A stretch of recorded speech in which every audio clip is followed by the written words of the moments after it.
This episode of Recording Studio Rockstars is brought to you by Sound Porter Mastering, Atom Audio, OWC, JZ Microphones, Spectra 1964, and Isotope. In fact, you're hearing my voice right now on the JZ BB29 microphone through the Spectra 1964 STX 100 mic pre, C610 complementer, and Isotope RX and Ozone. So get ready to rock. Honestly, it's really just about making offers, having conversations, as many as possible that hopefully lead to some mutual projects. You don't even have to think about it as selling. You can think about it just like, when you were a little kid, you went to your friend's house and you just knocked on the door. It's like, hey, you want to come out and play? That's really what we are doing. Is like, hey, do we want to play together? I might not play an instrument, but I'll help you make what you're playing sound great.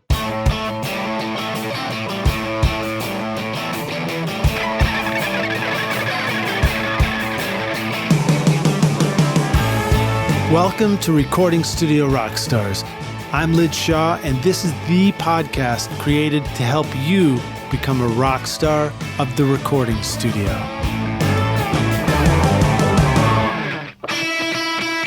I'm Brian Murphy, and I strive to produce masters that move your song emotionally, but maintain the spirit of your mix and the intention of the artist. My promise is to give your music its best sonic performance, not simply change it. You work hard on your mix, and I always want to respect that. My goal is to help you realize how great your mix can be, and I'll work hard to make sure it succeeds. I don't just master, I help your mix sound the best it can. Contact me for a free mastering demo at soundporter.com. I've got two words for you that will help you make your best record ever and not lose it: storage and backup. You want fast drives for composing and recording, and reliable drives for backup so you don't lose all your hard work when something goes wrong. That's why I chose OWC Mercury Extreme Pro 6G internal SSDs for my studio computer and Mercury Elite Pro external drives for archiving. Discover the best OWC drive options for your studio at macsales.com/rockstars. Hey Rockstars, it's your host Lid Shaw, and welcome back to Recording Studio Rockstars, bringing you into the studio to learn from recording professionals so that you can make your best record ever and be a rock star of the studio yourself. My guest today is Björgvin Benediktsson, an Icelandic-American author, audio educator, and entrepreneur. He's also a friend of mine and the founder of audioissues.com, where he has taught thousands of music producers how to make a bigger impact with their music since 2009. His latest book, You Get What You Give, is a business parable a la The Go-Giver that follows Casey, an inspiring music producer stuck in a dead-end job. Casey dreams of becoming successful in the music industry, but has no idea how to find clients. After a disastrous start, sound familiar? He meets a mentor who teaches him the success principles he needs to make an impact and find success with his music.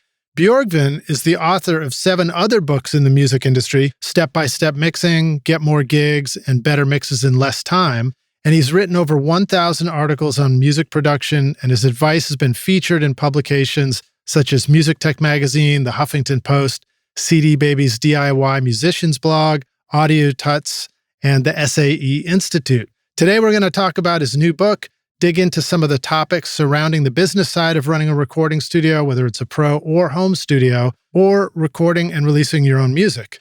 We'll tackle the often elusive question of marketing and promotion so that you can connect with your customers as well and make a great living doing what you love. So please welcome back to the podcast, because he's been a guest on before talking about similar topics or talking about music production itself. Please welcome back Björgvin Benediktsson to Recording Studio Rockstars. Björgvin, my buddy, are you ready to rock, dude? Of course, I'm always ready to rock. Thanks for having me. It's great to have you here, dude. So, I didn't really, even as I'm reading your intro, I'm like, oh, there's so many other things I forgot to mention. Like the fact that you and I have done, do we do 2 years or 3 years at Bonnaroo? 2 years. Yeah, right. So Björgvin came down with me to my Bonnaroo hay bale studio, Rockstars, and was one of my head engineers there, running the entire floor with the instruments and the microphones and everything. So we've done lots of fun stuff together. Yeah. It's one of the highlights of my career is hanging out with you at Bonnaroo. That was a blast. I think you know how to do Bonnaroo well, dude. Fun aside, one of the things I've always really admired about you is this remarkable skill for being an author. You've written so much material about making records, and you've helped thousands of people out, which is a pretty cool thing to be able to say. Thousands of home studio and I'm sure pro engineers as well learn how to make better records, learn how to develop their business around it. You've become an incredibly talented expert in the whole field of marketing and promotion, everything. You really understand it. And so tell us about your new book, because it's a wonderful new book. You Get What You Give. What was this all about? What was the inspiration for you to write this book? So I've studied, not only am I an audio engineer, I went to the SAE Institute. I've been working in the audio industry for a really long time, but I also have a degree in business economics and entrepreneurship. And I really like marketing and sort of studying that and studying what, the sort of business side of the industry in general. And there's a lot of business books out there that are written as stories. They're written sort of in a fictional narrative. It follows, a certain person. It's sort of written like a novel in a way, Mm-hmm. And simplified storytelling. Of course, there's no, it's not super novelesque, of course, but it's not Dostoevsky. No, it's not like highbrow literature in any way, but it's such a good way to learn something, learning through story, learning through following either the mistakes or the successes of others and how you can adapt those things to your own career in a way was always sort of interesting to me. And I've been writing for a really long time, both about audio, music, and marketing and little short stories and things like that for the last 15 years or more. And there are these books like The Go-Giver, Built to Sell, The Richest Man in Babylon. And those are all super valuable, and they have helped me and helped multiple other people. Like The Go-Giver is possibly Graham Cochrane's favorite book, and we all know Graham is very successful in his own way as well. Right, and that's Graham Cochrane Rockstars from Recording Revolution. So you've probably seen his YouTube videos. Yeah, and I always had this idea, like I kind of want to write. I want to write something like that. I want to write a book that exercises my creative muscle when it comes to sort of the fictional aspect of telling a story, doing more description instead of doing like, just do this here, like EQ the kick drum like this, compress the bass like this, which is more just like kind of technical writing and how to. Mm-hmm. And this is more creative, while I think being more valuable because it's more about finding your own success in the industry as a music producer rather than just understanding the technical aspects. Because having the technical know-how is one thing, but if you don't have the mindset of promoting yourself, treating your music career as a business and always just as a hobby, you probably won't get as far if you don't, unless you really try to learn those business principles. All right. Let me push back a little bit. So, because you're beginning to answer this, but let me still push back. So, for the rock stars who are listening, and I hear you list some of those other books that are about marketing and business.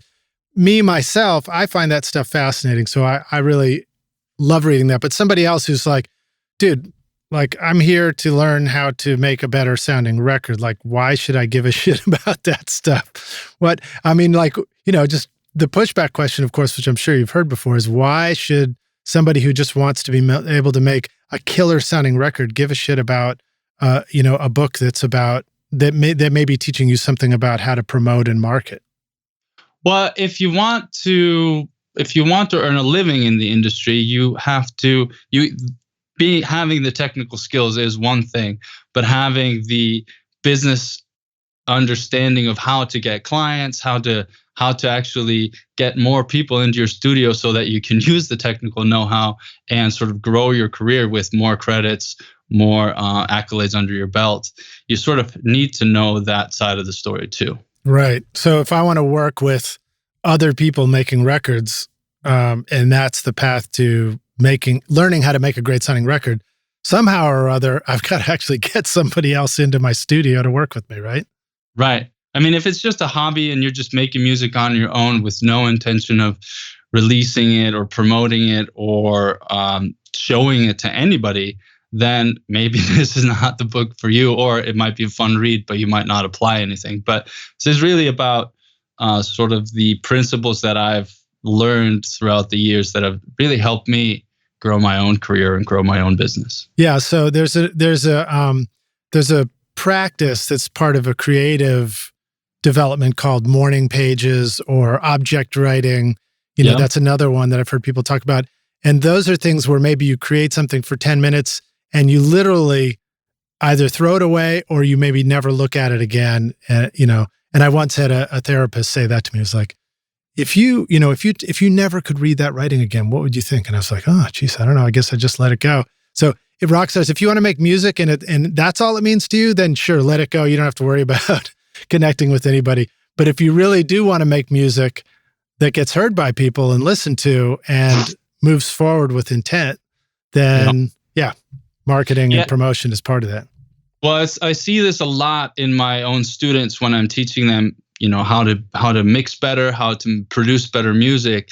The trajectory of the quote unquote home studio musician is that they work on their own music. They get really good at working on their own music. It starts sounding radio ready, if you will, and they release it, and then they get heard because their songs sound good. And if your songs sound good, then you might get some people interested in working with you.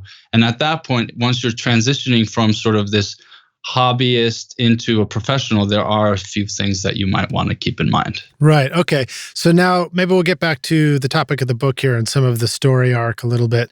So the main character in the book is Casey. And it sounds like you kind of essentially described his transition from that music hobbyist to how can I start working with people and kind of quit my crappy day job, right? Right. Yeah. So we meet Casey at a turning point in his life. He is tired of working for the man, if you will, but the man has helped him in such a way that, you know, he's earned an income that he's sort of poured into his hobby of recording. So he has a home studio, but he says goodbye to the home studio dream or the music career every time he goes to the office. Right, right.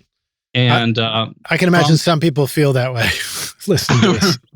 Right. And through, you know, the inciting incident, if you will, to speak in storytelling language, he quits his job, and then he has all this gear, has the infrastructure to make something happen, but he has no idea how to price himself. He has no idea how to reach clients. He has no idea what he's supposed to do next in order to replace the income that his previous job gave him. Yeah. So I feel like that question of like, whoa, what should my rate be? It's like the most common thing we've all been through. I mean, I still go through it. It's one of those funny things where that almost never goes away, because as you move forward and progress with your career, you think to yourself, I really need to move my rate forward too. I need to be growing my business. And in fact, I just had an intern here who was just saying, like, I'm not sure how to price myself. You know, does this sound reasonable? It was like, there was a gig he was looking at where there was so much money to edit a podcast episode. And so I think that's a really common struggle. And what about the idea of limiting beliefs too? I mean, that must be a thing that we all deal with. Right, because especially when it comes to pricing, right? You don't know what you're worth if you've never charged for anything, right? And you also have, and a lot of creative, Seth Godin says that everybody has this who's creative, is you have this imposter syndrome that, you know, is basically the voice in the back of your head that says you're not worth this much. Who are you to think you can charge, you know, X dollars an hour or X dollars per project or whatever? And it's funny because nobody else is saying this to you other than yourself. Like, right. You're your own worst enemy in this case. Is like, well, you're basically worth as much as anybody's willing to pay for, right? But if you are so scared of actually charging for your for whatever value you are bringing, whether that is technical engineering services, music production services, courses, books, whatever. If you're afraid of even putting the offer out there, nobody's going to say yes to an offer that doesn't exist. Now, what about for the musician? The artist who's putting out a record, and they say like, they probably feel like they're up against a common struggle of saying like, well, I mean, you don't make money on streaming necessarily, or not much, or, if I put a record out there, I can't charge more than such and such. Right. Are there some limiting beliefs related to that too? Are there opportunities that are bigger than, if you think outside the box, you can begin to find bigger and better ways to, release your own creative product? Yeah. Because the industry, people don't really pay much for music anymore. People listen to music on streaming services. Of course, you can make some money off of offering your CDs and singles on Bandcamp, or you definitely don't make that much on streaming. Mm-hmm. So it's really fractured when it comes to what music is as a product in today's modern music industry, right? And I find that music might be more of a sort of the object that you use to maybe sell something else. Right. In my case, like I've used a ton of my own songs to explain how to mix or explain how to record or whatnot. That's how I've made most of my money through any of my own original music. Now I mix for students, and my students are part of a membership community. So I'm doing all the mixing for free, but I only do the mixing for my members that are paying for the greater community or the course. So it's a creative business model. And you kind of want to think of, if the music industry is evolving, you can't stay in the past of thinking that everybody should still be paying $10 for a CD. Like, right. That's just not the reality anymore. And you can argue about it all you want, but at the end of the day, you'll just be the curmudgeon on the side of the street or in the street corner that's stuck in the past. So an example of somebody thinking outside of the box of that stuff for me would be Jack White and Third Man Records here in Nashville. Mm-hmm. When they created Third Man Records, here's somebody who's coming off of huge success in the music industry, traditional CD sales and all that stuff, seeing the transition of things, also recognizing a love for analog recordings and, the traditions of vinyl. And he creates a vinyl record label and starts putting out records. And they would even market the record players themselves. So they were I remember years ago, because my sister-in-law at the time worked with those guys closely, and so I was getting some feedback on things that were going on.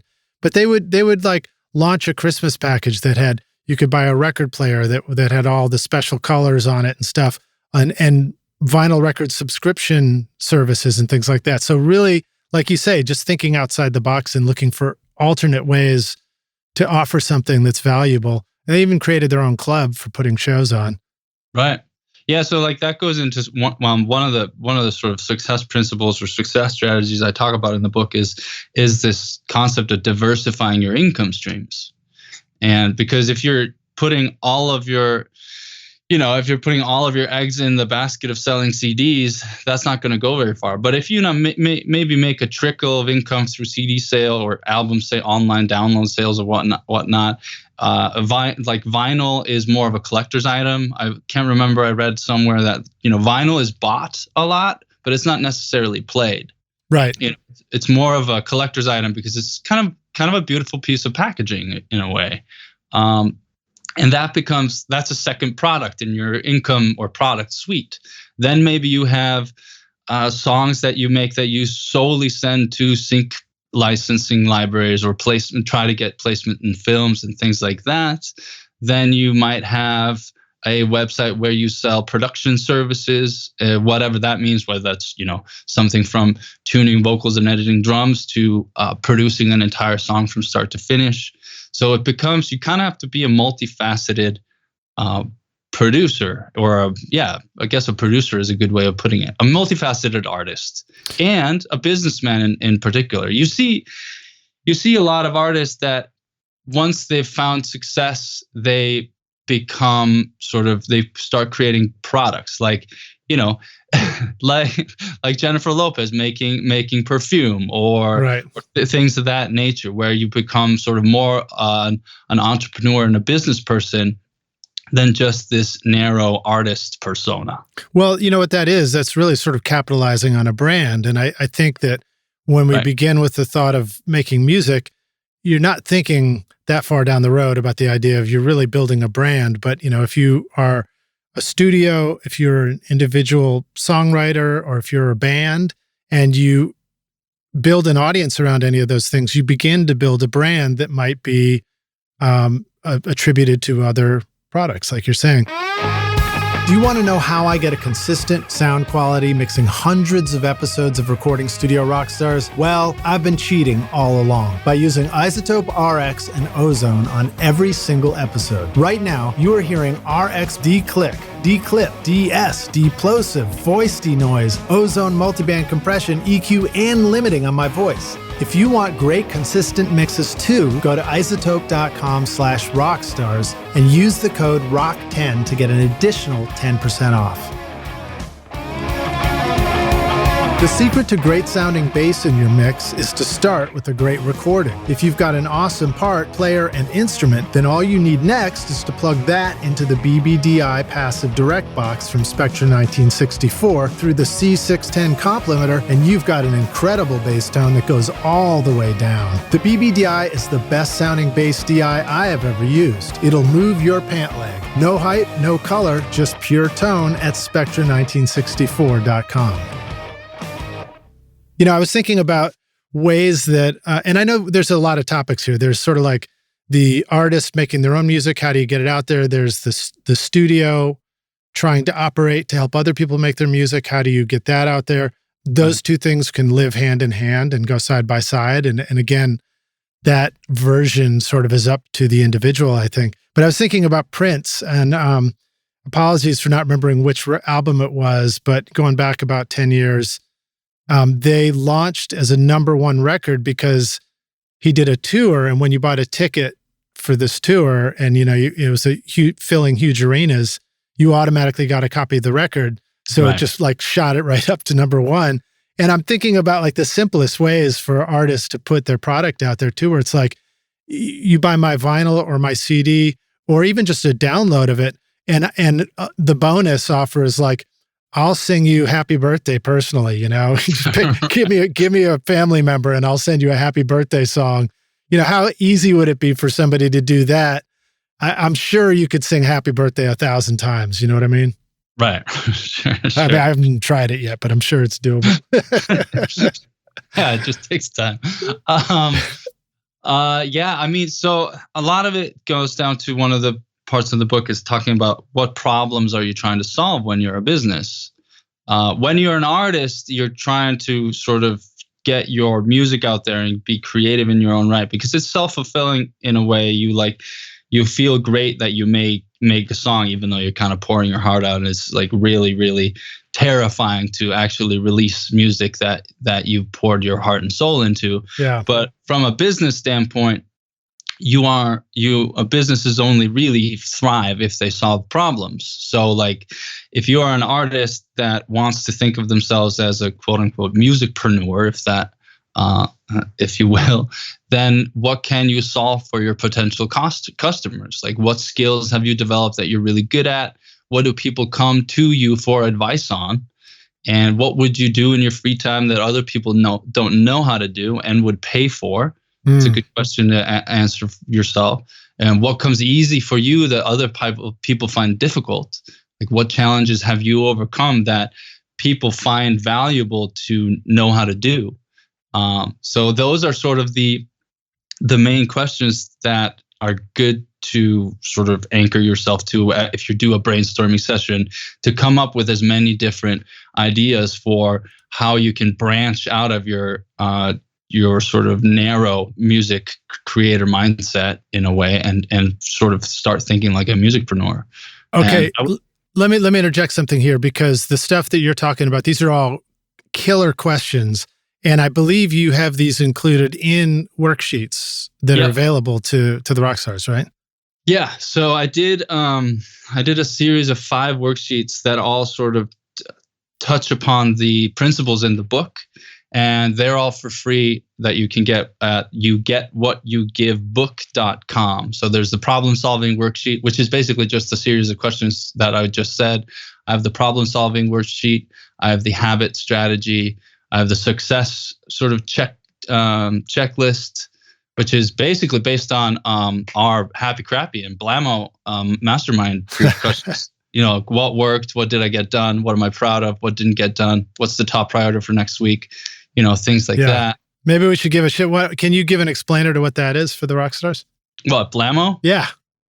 So Blammo is our weekly mastermind group where we meet every week to try to keep each other on track as business owners and entrepreneurs in the music industry. In this case, all of them are music producers, right? Yep. In some way. And we basically sort of, it's a support group in a way. We come and we sit for about 90 minutes. Everybody gets about 5 to 7 minutes of time to say, like, here's what I did this week. Here's what went wrong. Here's what didn't get done. Here's what I'm trying to achieve. Here's my priority for next week. And it's just a great way to check in, to keep yourself on track, because you just achieve more when you have sort of a peer group and an accountability group. Because if you keep coming to the meeting and never do any of the things that you say you're going to do, you just feel bad, and you kind of force yourself to be productive. Yeah, and even just the act of doing a weekly review, it sort of collates your own understanding of what it is that you're doing and what didn't go so well and where you're headed and all that. So I find it really wonderful. Yes, Rockstars. So Björgvin and I started the group 5 years. We've been running and meet every single week, and it's one of the most valuable things that I've ever done, and am super proud of. And I'll just put a little teaser out there. I am wanting to create this for all of you who are listening too. So if you hear this idea and you think this is a really cool idea, drop a comment in and let me know. And I'm going to make that a priority to start creating basically mixing masterminds, or home studio band mastermind groups. One of the things that you were talking about, with Casey, the character in this, trying to figure out how to solve people's problems for the studio, or an artist wanting to solve people's problems for their customers. That's one that's always been a bit of a conundrum for me. I'm like, how does somebody who's making creative music themselves, and like, I want you to enjoy my music, how do I solve a problem for a customer? Well, you have to understand what problem your potential customer is having, and if you are better suited at solving that problem for them, right? Right. One of the examples from the book is they go to lunch, and Noah, who is the mentor character, who he sees this band poster on the wall at the restaurant, and he says, like, this band is not playing the show because the bar or the venue is just hire or just letting them play out of the goodness of their own heart. Right. The bar has a revenue problem. The venue needs to meet payroll every month, or needs to buy supplies, alcohol, all that sort of stuff. What they are thinking with hiring the band isn't, I love live music. It's, I need to fill a venue, or I need to sell drinks. I need to run a profitable business, and I think a show with this band may help draw a crowd. Right. So in that instance, the customer would be the venue. Right. Now, because if you're a band, and you're working with a venue, the venue is the customer. Right. But you still got to fill it with people who want to be there, right? Right. So it's you can have multiple target audiences. What you learn in entrepreneurship is, like, what's your primary market, what's your secondary market, what's your tertiary audience, and you kind of have to think of everything is very multifaceted when it comes to business. Yeah. And there's also the difference between customers and users. Like, if you sell baby products, right? You're selling to the to the parent, but the ultimate user is the child. But the child is not making these decisions, or at least not yet. You don't know that yet, dude. The children are making a lot of decisions. But at the beginning, like for instance, infant. So just so that we niche it down to infant products, like they are marketed to the pain points of the parents, even though the end user may be the child. Yeah. I mean, when they get a little older, my daughter's 15 now, they literally just send you a Christmas list with links directly to the checkout card. It's a different world. Yeah. Okay, cool. So multiple levels of it's multiple layers to this onion of reaching your customers and solving problems for them. Let's spin it, stick to the home studio thing now, because many of our listeners, of course, are going to be wanting to make records with other people. A lot of people are trying to figure out, how the hell do we do this during this time of pandemic and all this kind of stuff, or any time where it's a challenge to try and grow your business. What are some of the starting, I guess I don't know if we need to reiterate any of the beginning challenges and really identify what those pain points are, or if we've already done that and we need to start talking about solutions. I know one of the challenges we have is generally thinking, and I think this is a common one, like, I'm already doing A, I kind of know how to do A, I really want to do B, because that would be really great, but like, I'm waiting for the timing to be just right. I'm sort of waiting for the stars to be aligned before I finally pull the trigger on songwriting or mixing all the time or building my website and launching my business or whatever, it's this idea of needing permission. Oh, right. Yeah. Well, so the stars will never align. And the timing is never right. And if you're waiting to be ready, you probably will wait too long, because what happens when you are getting out of your comfort zone is that you learn and you grow, and you don't necessarily have to jump into the deep end, but you have to keep pushing forward, and without necessarily knowing exactly what the end point is. It's say success, or say your achievement is like, a mountaintop, right? You see the mountaintop and it's hazy because the clouds are in the way, but you know how to start getting there.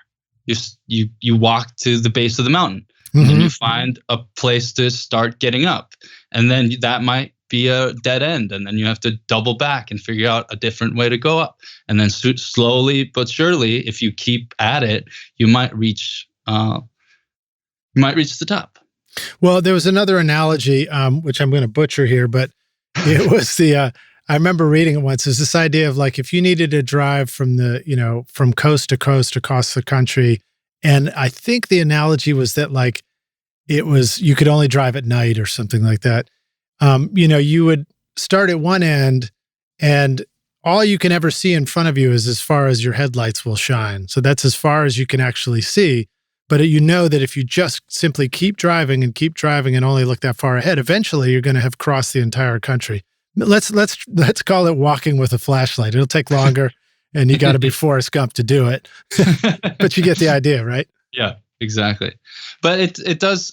You mentioned permission, which is like an interesting concept in a new world in which there are no gatekeepers, because you can create anything you want online, and you can create an audience without asking anybody whether you can or not.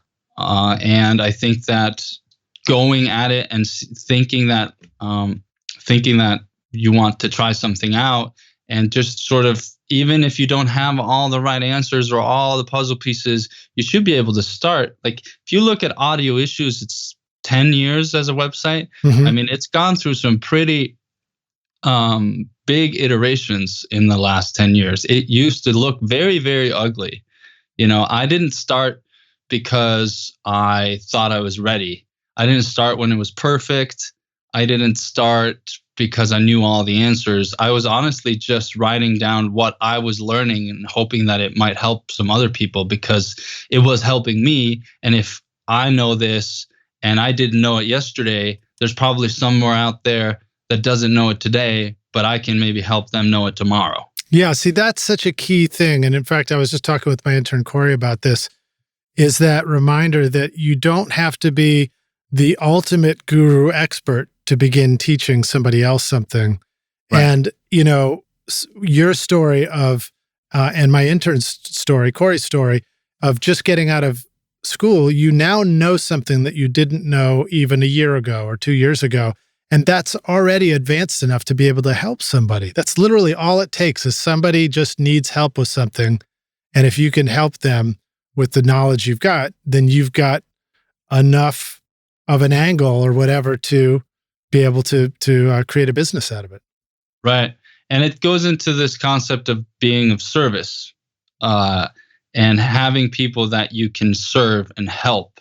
And I think that many great businesses think about their business as the best, like, how can I best serve my customers? Right.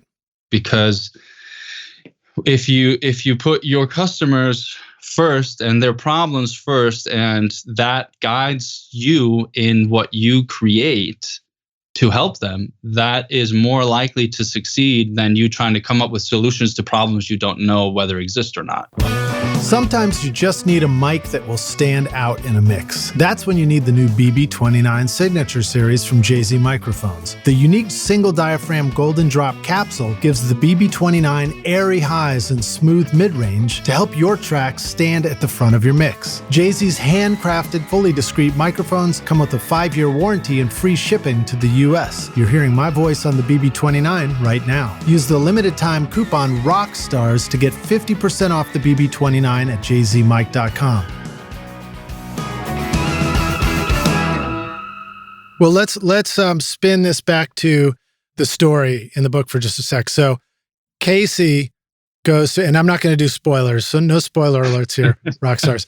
But Casey, he starts out and he's like, I want to do this studio thing, and he finds a band to work with that is maybe turns out to be not his favorite people to work with in the world. Right. What are some lessons around that? I think he was probably trying to find their problems to solve, but then there were some other issues about making that choice and going in the wrong direction. Well, I think ultimately the lesson of that part of the book is just understanding what you're getting yourself into, managing expectations of what you will do and what in return for what, and both the client and the professional or whatnot are on the same page of what the end point of the project is. Right. And because the lower value clients, people that are maybe that want to get as much for as humanly as little as possible, they may not be understanding of the value that you bring to the table. And there are all sorts of humans out there, good and bad humans, and the same applies for clients. There are bad clients out there. There are clients that suck up your time, that take up too much of your mental bandwidth. And so you have to really have the mental strength to defend the way you want to work. What's the ultimate impact that you want to make as a professional? What do you want to how do you want to portray yourself as a professional? What are your non-negotiables? What are your standards? And that's sort of how you can weed out a lot of poor clients, if you will. Even if your lead singer is making your session go overtime because they're doing blow off the toilet seat. I think that was one of the characters, right? Yeah, that. One of the things about that's different about in this book than maybe some other traditional business parables is that this one has a little more rock and roll in it. Yeah, it's got a lot more rock and roll. In fact, you even created like a full.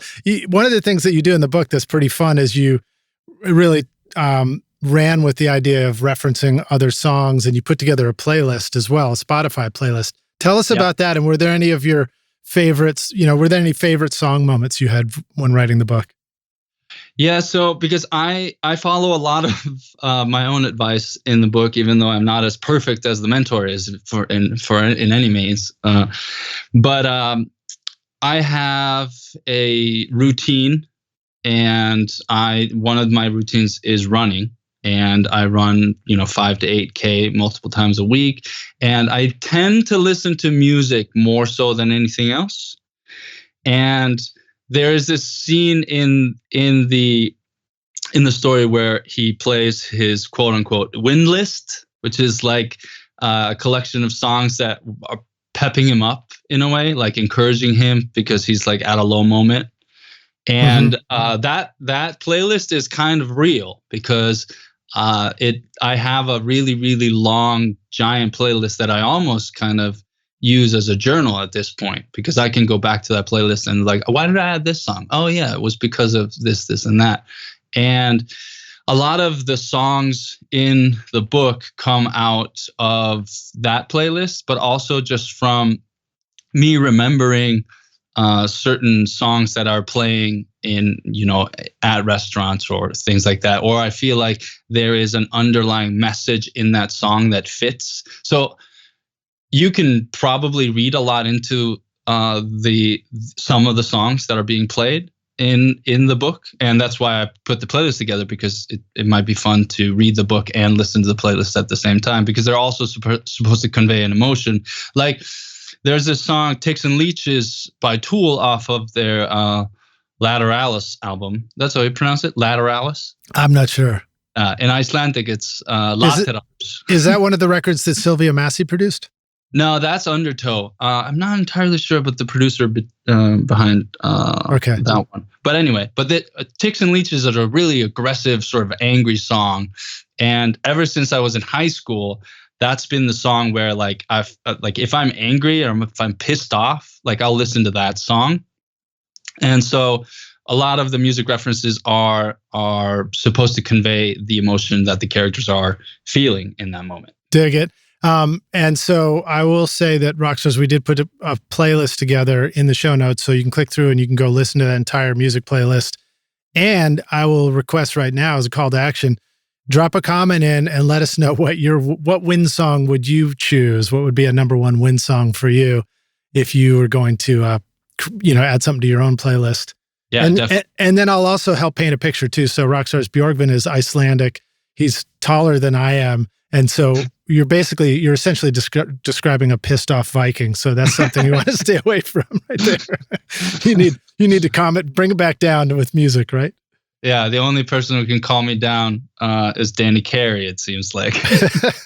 Nice, man. All right, so talk to us about this issue of rates as well, because I know Casey starts out trying to, work with a band that's like presenting him a golden opportunity to, in air quotes here, race to the bottom. And that is a challenge for all of us. What do we need to know about the difference between hourly rates versus flat rates? If somebody just asked the question, like, how do I determine what my rate is for what I'm going to do? What would you answer to that first question? I would start by finding, basically, your best starting rate is the rate that makes you comfortable and makes other people say yes to. And then that gives you a starting point. And then if you're at that rate and you're not getting any projects, even though you're doing a lot of offers and a lot of calling and a lot of emailing and a lot of being top of mind and reaching out to people, maybe that rate is too high. Maybe you have to start lower. But if you are too low and you're constantly trying to make ends meet, but your schedule is full, then you have to think about these two levers. There's time and there's money. You need to make your time worth more so that you have the money to actually invest in your business. Because if you're doing, $5 an hour session, we go into this in the book quite in detail, sort of in almost in mathematical terms of like, if your hourly rate is $5 an hour, you have a ceiling of how much you can earn per year if you're just going to be working the standard 2,000 or so hours per year. But if you have, so you have to find the equilibrium price between supply and demand, of course. but then your rate should change, and it should be dictated by the inputs of your clients, or the amount of work you're getting. Because if you have a hard time filling up your clientele or filling up your hours, maybe your hourly rate is too high. But if you don't even have time to eat lunch and take care of yourself, then because you have too many projects, maybe your hourly rate is too low. Right. So can you talk about, well, there's a couple of things I want to say. One is, I don't know if you have a breakdown ready to go, but sometimes I've seen a really good breakdown of saying, look, here's your rate. If you think your rate, if you're struggling to believe that your own rate that you want to set is appropriate and not too high, just because a band is coming along and giving you pushback, do this math and take a look at this band and recognize this band is just simply telling you that they're not serious about themselves, because if they were serious and there's 4 members in the band and each one of them put in like 3 hours a week saving up, right, over 6 months or whatever, it would be a breeze to pay for a full record. It's just really interesting when you sometimes break it down like that and you realize that, these struggles we have around the rates can be really absurd, because a well-planned strategy for an artist or a band that is actually serious about making a record with you can easily come up with the funds over that period of time. And not only that, but if they're not serious about it, because they won't come up with the money and invest their own time and energy in creating a budget to pay you for making a record, then they're probably not going to release the record anyway. So what was the point of you putting in all your hard-earned, your hard work into something that's never even going to be released? That's a whole nother topic. I could tell you about those records that I've done. Well, it goes back to sort of like managing expectations and understanding whether you are on the same page as the person you're working with. Are you moving together towards a shared vision or not? Are they treating you just like some, button pushing monkey, or are you a valuable member and team member, if a temporary team member of the band in that sort of way? I like that image, man. A button pushing monkey. I can picture like the what's the elephant Buddha or whatever that has like 8 arms going in every direction. Right. I'm probably getting that one all wrong. But like, just a monkey just pushing buttons everywhere. That'd be a good logo for the studio. Yeah. Okay, cool. So then, but part of the irony too is that while you are establishing, well, actually, before I get to this question, let me back up. I had another part to my previous question. You've had experience. You've really studied this stuff. You have seen on a totally different scale. You've seen examples of companies that will just try different prices on Amazon for the same product and get wildly different results, right? Yep. Price testing is a real thing. A/B testing in anything is very much done all the time by anybody because business is scientific in a certain way. And you have to be willing to experiment with your product offering, with your pricing. Maybe you'll make twice as much money if you offer a payment plan. Things like that. I remember something from when I was first promoting step-by-step mixing. I put it at $9.99 for the Kindle book on Amazon, and it was selling maybe 3 to 4 copies a day. And I was like, okay, well, what if let's test the prices. Let's just change the prices, and assuming that it gets enough views, does the conversion to sales change? And I changed the price to $4.99, and I tripled my sales. Right, so you made more money. Smaller rate, because I have a product, and I don't have to actually commit any time to it because I've already written the book. And there's a difference between customers that buy products and clients that buy your time. Of course, that's a whole different topic. But price testing, in order to find sort of the equilibrium price that makes you happy to work on what you're working on, and is a sort of a long-term thought process. So you kind of have to start figuring out and testing almost as early as possible, because you can only improve the tests in a way. You do A/B testing. Scientific split testing is basically you run 2 variables, and when one performs better, then you scrap the other variable and you replace it with something else. If the next variable ends up performing better than the one that performs before, then you're constantly improving incrementally on your offering. Right. So you don't change A, B, C, D, and E, and F. You just change one thing so that it's incremental so you can really measure it.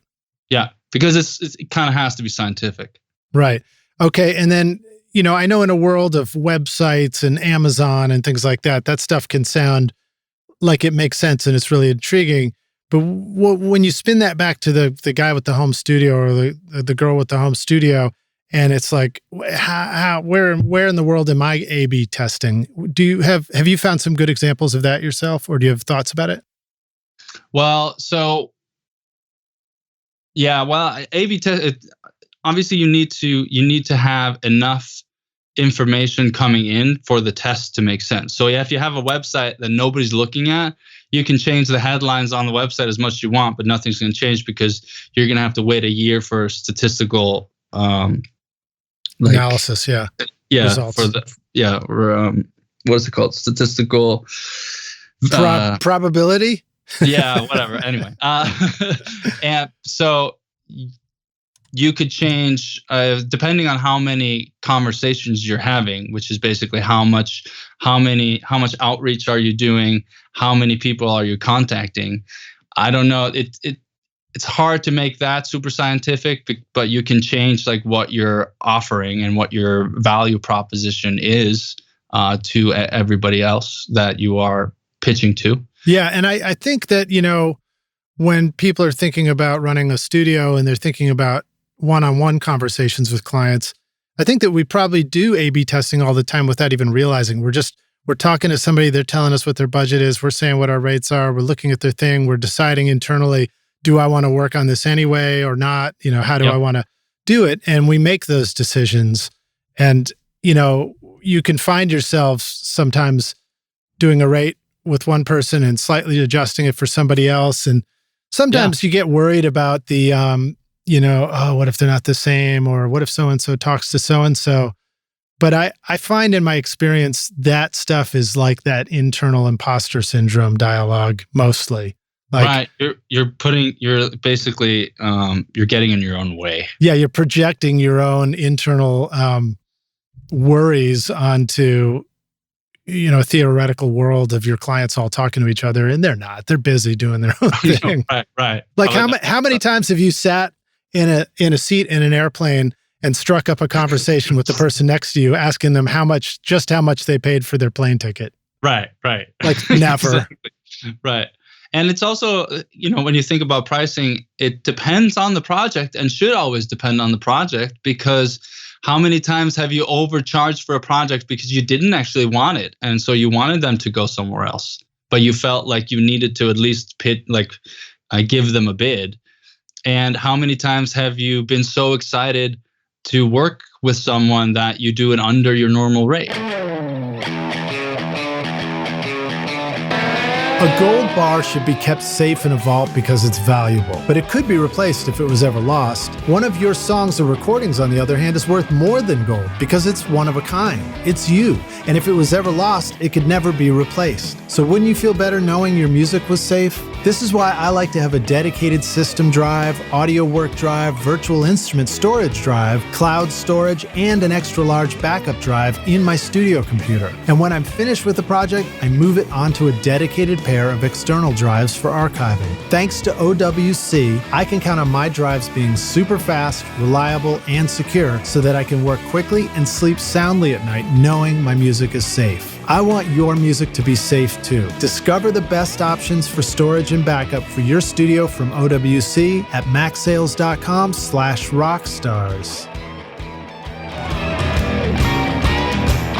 Have you ever wished you could remove the click-track bleed from a singer's vocal mic, the sound of shuffling feet from a full choir, or clicking noises from the valves of an otherwise brilliant trumpet solo? These are just some of the incredible things I've been able to clean up, edit, or remove from a recording using the magic of iZotope RX. Great for mixing with a collection of plugins for your DAW to manage plosives, clicks, S's, noise, buzz, reverb, breaths, and even guitar fret squeaks with the set it and forget it simplicity that lets you focus on your creativity in the studio while you let iZotope handle the audio challenges. If you've ever wanted to truly feel like a magician in the studio, then iZotope RX is your magic wand. Go to iZotope.com/rockstars in the show notes and use the code ROCK10 to get an additional 10% off your first purchase.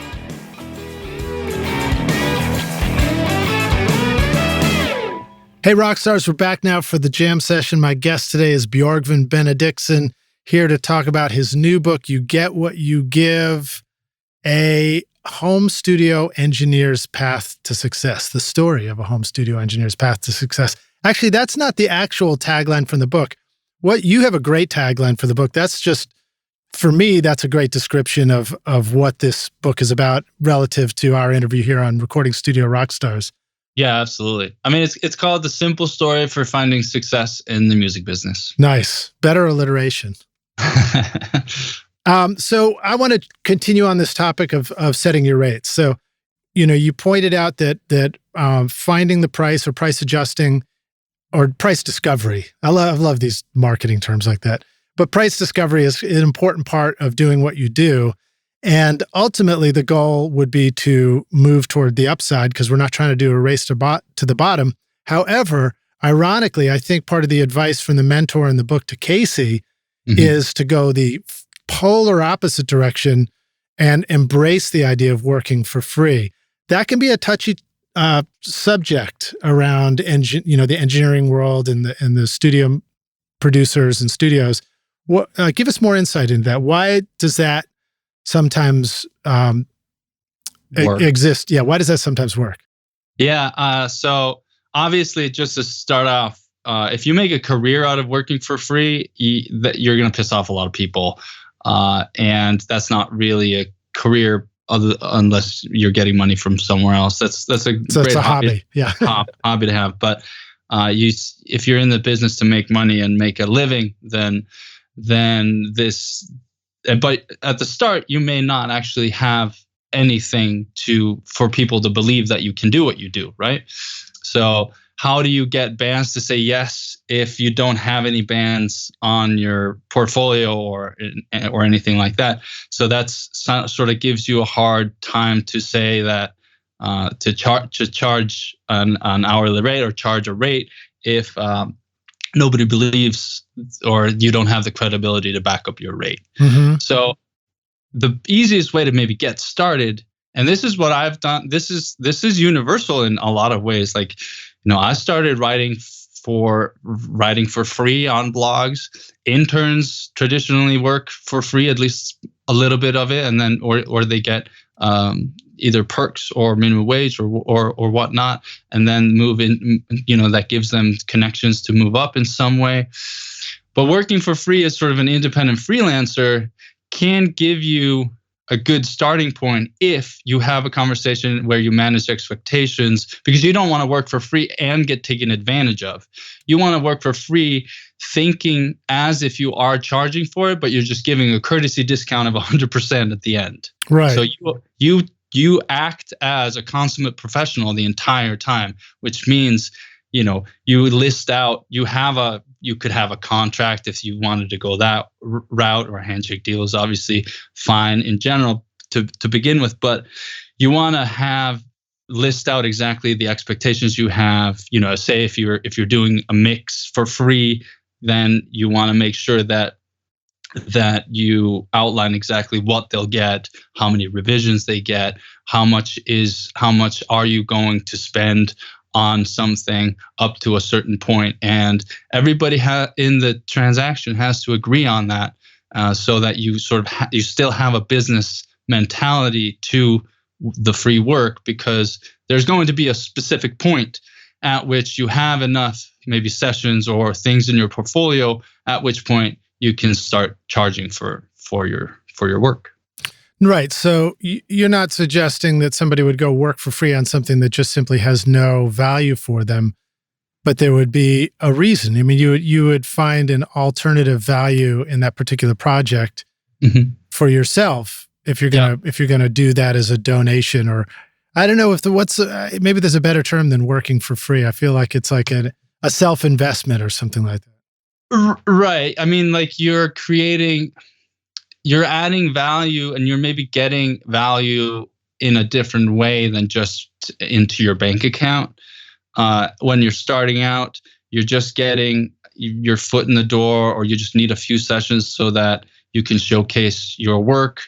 But professionals, even at the high level, they work for free all the time if they like have to work for a band, that because they love their music so much. Because that's also the other side of the transaction, is that if you are working with a band that has ambitions and aspirations and wants to make an impact on their own, and you can sort of join them on that short journey, and you might get something way more valuable out of it at the end. I'm not saying you should work for exposure all the time, but if you find a band that you know that exposure is going to give you a lot of accolades or really good credit, and that is worth it to you because you either have other projects or have multiple income streams, which is something I talk about in the book too, is like diversifying your income streams. Because if you have income streams coming from elsewhere and you want to start something new,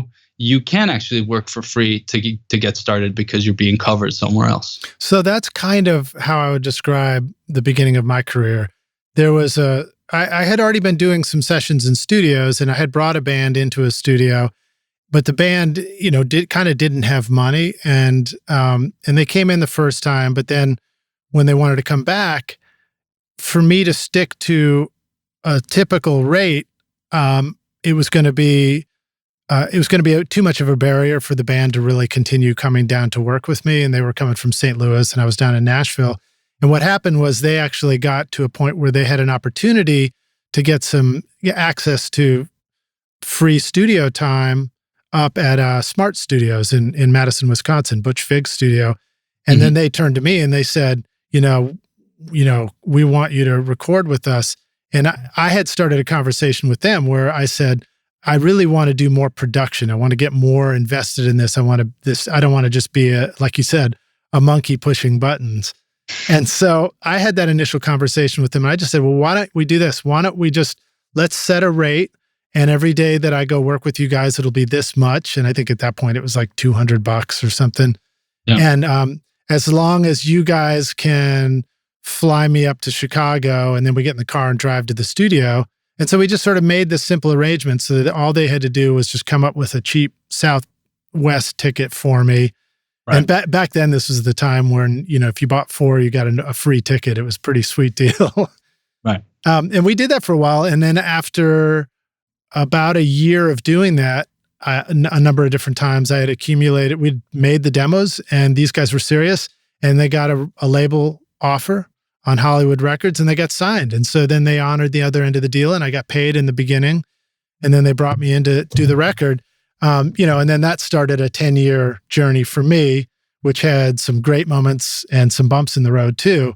But it's like you said, it was that willingness to, for me to say, look, I'll forego the money now. Just give me the opportunity, and I'm going to treat this like it's the most important thing that I've got going on. Right. Because it's a business transaction, if you will, if you want to be, it's kind of an annoying word to use for something that is so artistic and creative, but it should be a win-win situation, but it's still a negotiation. So it's how can we both win by working together, and so that both parties get what they want in a certain out of it.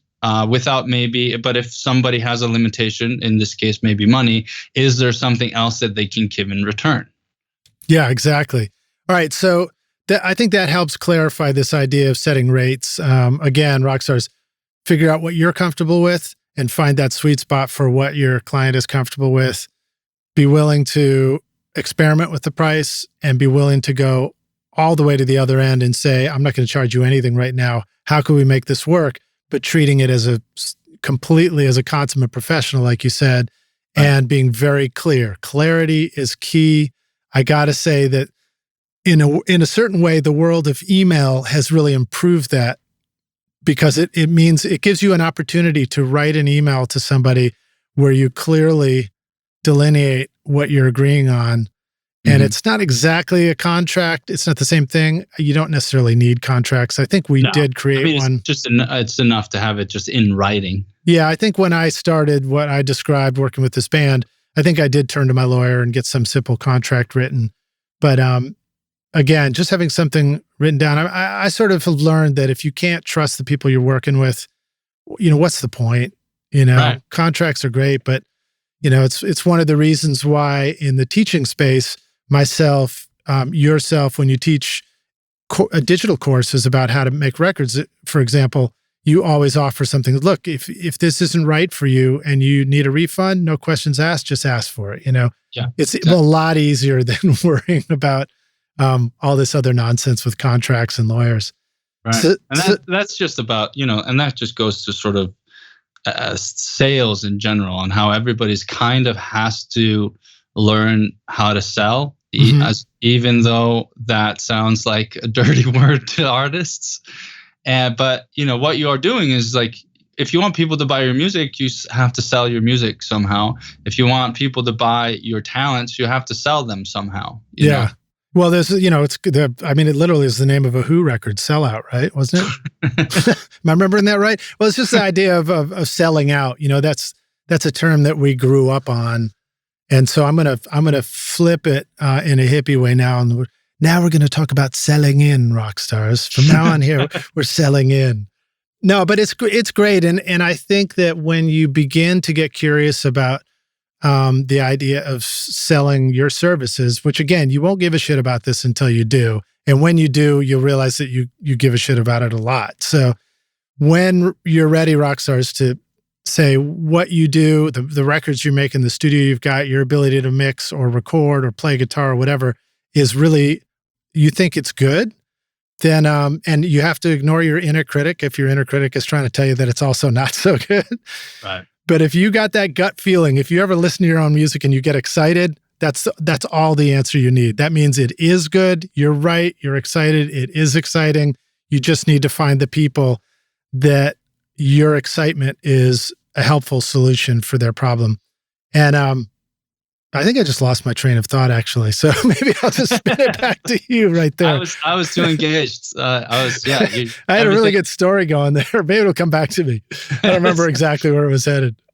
Well, I was in a constant nodding my head. So, well, it's the problem solver thing. It's like, it's the selling, right? So, Zig Ziglar, that's a name that came up a lot when I got interested in marketing, and I would hear that and I was like, "Ooh, what's that?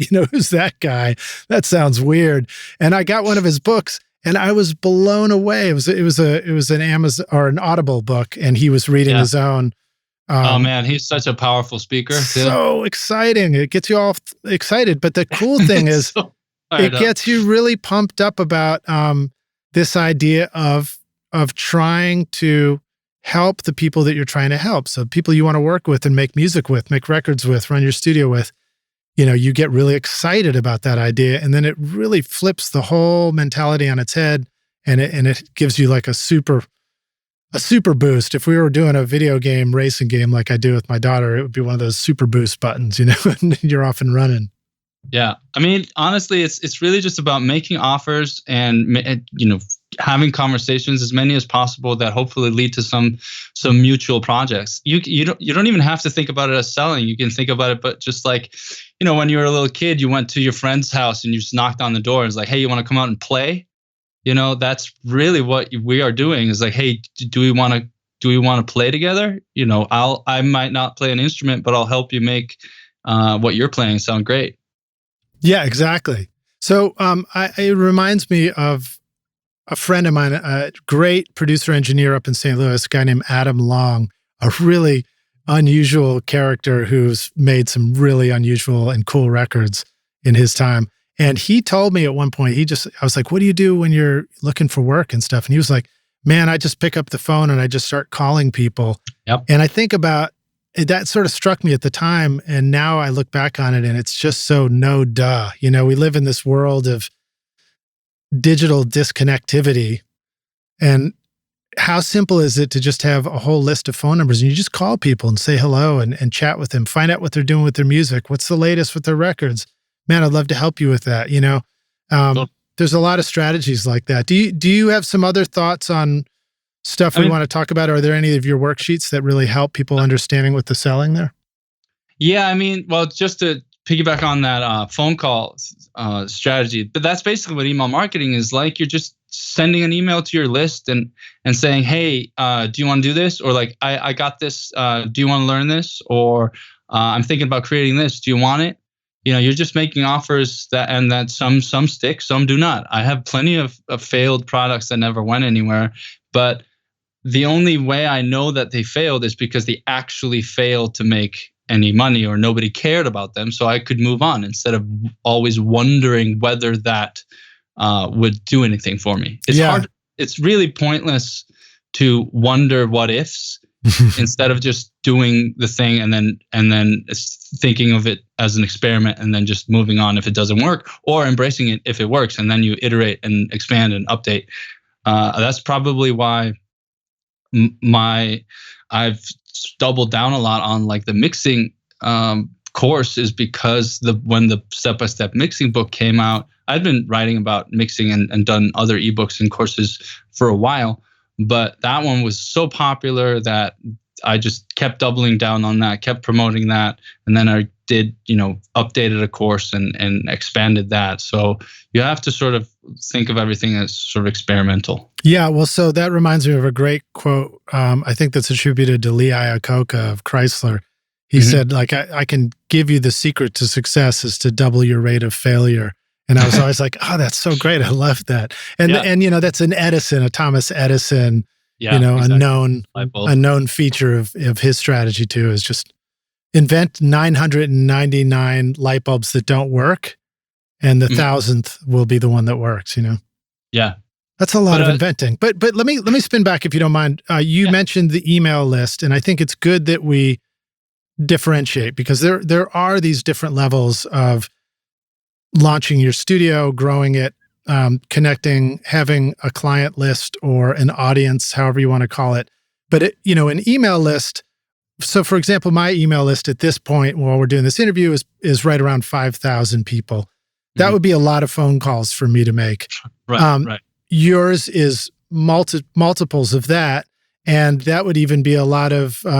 That's even potentially too many people to reach out with the same email. Yeah. Whereas if you only have a list of 20 people that are important to you, then a phone call is perfect. And I've used that strategy when I was doing a mix clinic, for example, and I had narrowed it down to a list of 20 people that were interested, and I just personally called every single one of them, and it works wonderfully well. And people really like to hear from you too. They feel like it's personal. Right.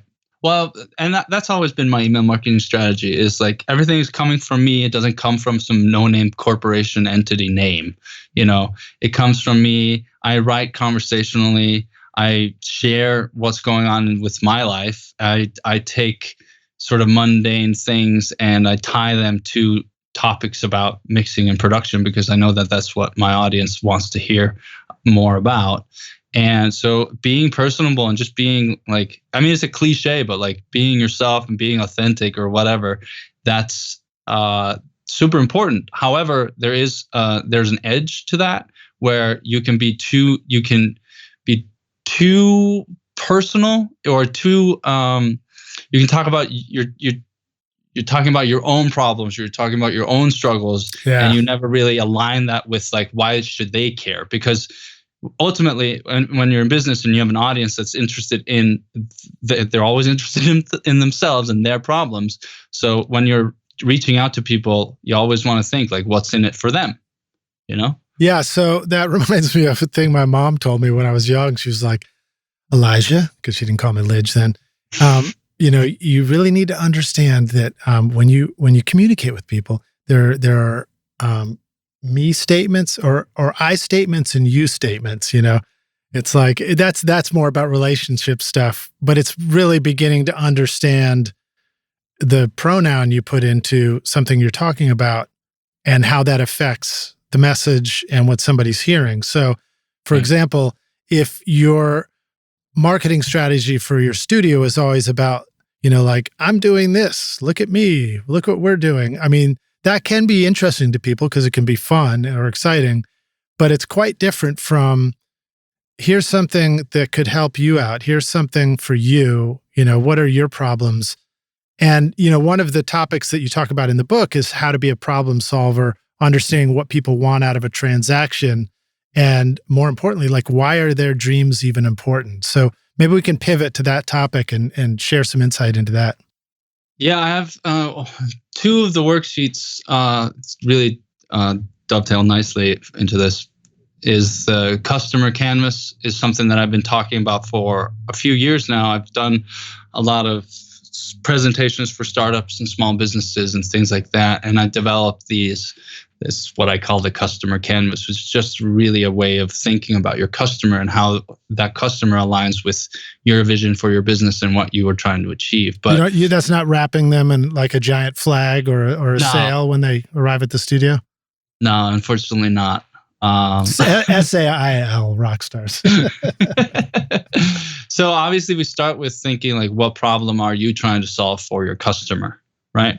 And how do you even know? Right. So like you want to that's the ultimate first thing that you have to really deep down and think about and come up with like exactly what the problems are. However, to make it easier you might have a solution in mind already. Of how to solve their problems. Let's just say, I need more social media followers, right? Let's say that that's my problem, okay? And I would ask, like, what is the vehicle that takes them from A to Z, which is no social media followers and tons of social media followers. So the vehicle isn't my brand new course or my consultation services or my coaching program. The vehicle is Instagram strategy or Facebook ads or content that converts or things like that. It's not your product because nobody actually wants to buy another course. They're trying to buy a result. They're trying to buy an improvement in their lives. And so when you sort of have that, when you've thought that through, you also want to think about the emotional aspects of the emotional and sort of the psychology of your customers. So what are their hopes and dreams, and what do they want to achieve by getting rid of their problem? And then conversely, what are the pains and fears that keep them up at night? What are they hoping to avoid by solving the problem? And then think of like their day-to-day. What's their external worldview? What does their day-to-day look like? What is the internal monologue? Like what is their imposter syndrome saying to them?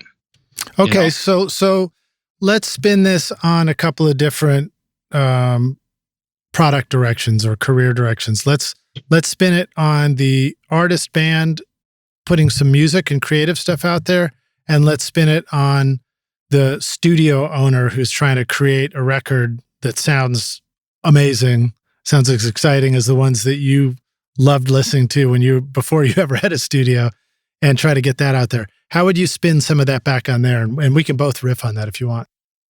Yeah, so for a band, like what's a band's problem? Like a band's problem is that they don't know how to record. They don't know how to sound like their favorite records.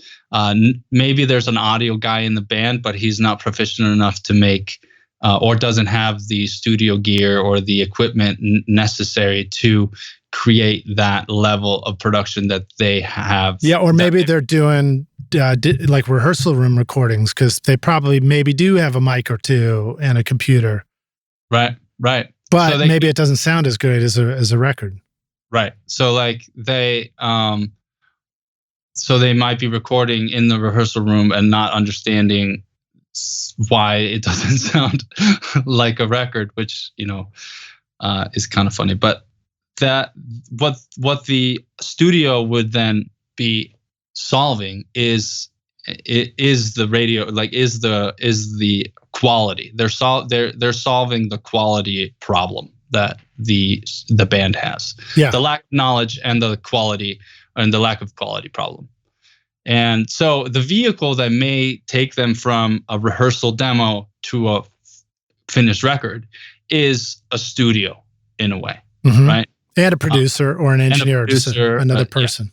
A team member of the band. So that's what you that's what you are offering as your vehicle, and then their hopes and dreams, what do they want to achieve? That's, do they want to be famous? Do they want to have Billboard hits? Do they want to have a music career? They want more fans. They want more, they just want a great gig. They just want a gig that feels legit. Right.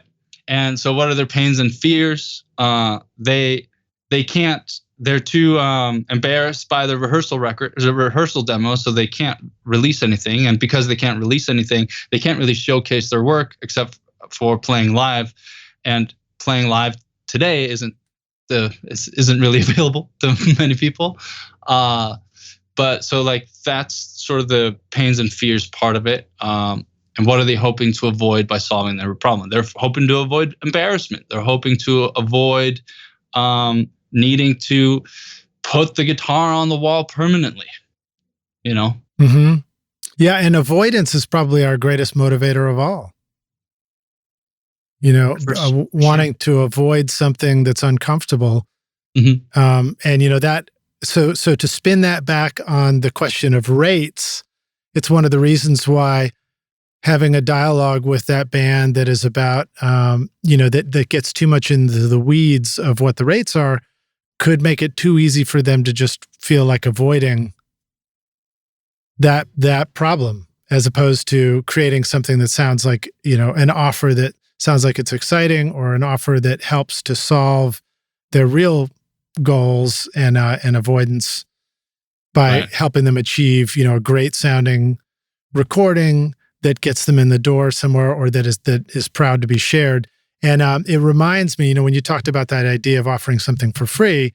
Now, if a thought that pops into my head is, why not reach out to bands that are doing demo rehearsal recordings and offer to record them or mix something so that it sounds much better, with the understanding that hey, it would really help me out if you let me use a little clip of this on my website, a before and after clip.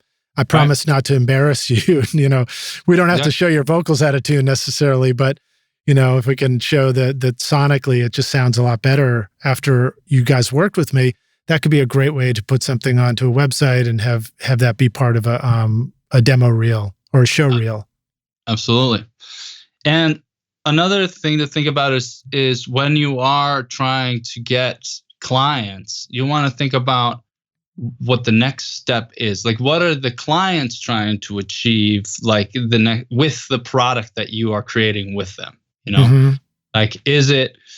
Are they trying to get signed? Are they just happy, or just happy sending it out and just what are they sending it to sync placement? What is the next step? You want to kind of think of it like a game of chess in a way. You want to think at least Queen's Gambit. Rockstars, if you haven't watched that show on Netflix yet, awesome. Yeah, it's good. My dad really loved it. He's a chess champion, so he. My mom was like, I can't believe that they just made a show about chess so fun. Yeah, nice. Well, I understand that there's a word, a noun, an adjectival noun, a chess champion. I don't know what shitty at chess would be, but that would be my version, whatever the word is for that one.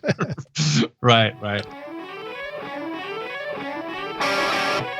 Bill Cheney, the founder of Spectra 1964, kept getting the same question from customers. What DI should they use with the 610 series comp limiters? After trying to recommend various DIs while making excuses for the way they all sounded, he realized that the solution was to create the perfect direct input box himself. Thus, the BBDI Passive Direct Box from Spectra 1964 was born. By using Spectra design concepts and standards, the BBDI provides a low distortion and flat response design that is unequaled by any standard or measure. The absence of harmonic distortion and articulation of signal detail is readily apparent. This is all done with a passive transformer type design that will provide years of trouble-free operation. Simply put, the BBDI is the best sounding bass DI I've ever used. It'll move your pant leg. No hype, no color, just pure tone at Spectra1964.com. If your goal was to climb Mount Everest, you would hire a Sherpa to guide you to the summit. If you wanted to sail around the world, you would hire a seasoned sea captain for a safe voyage. And if you wanted to try skydiving, you wouldn't just jump out of an airplane without being strapped to an expert, right? So why would you send off your mix for mastering without knowing that it was ready first? Wouldn't it be great to have a professional mastering engineer with a trained ear to guide you through the final stages of mixing? Brian Murphy is your trusted guide at soundporter.com. Home of the iterative mastering process, where you get to interact with a professional mastering engineer who listens to what you want and will give you mix feedback to help you get your mix ready for mastering. Contact Brian now for a free mix review and mastering demo so that you can hear it before you buy it at soundporter.com.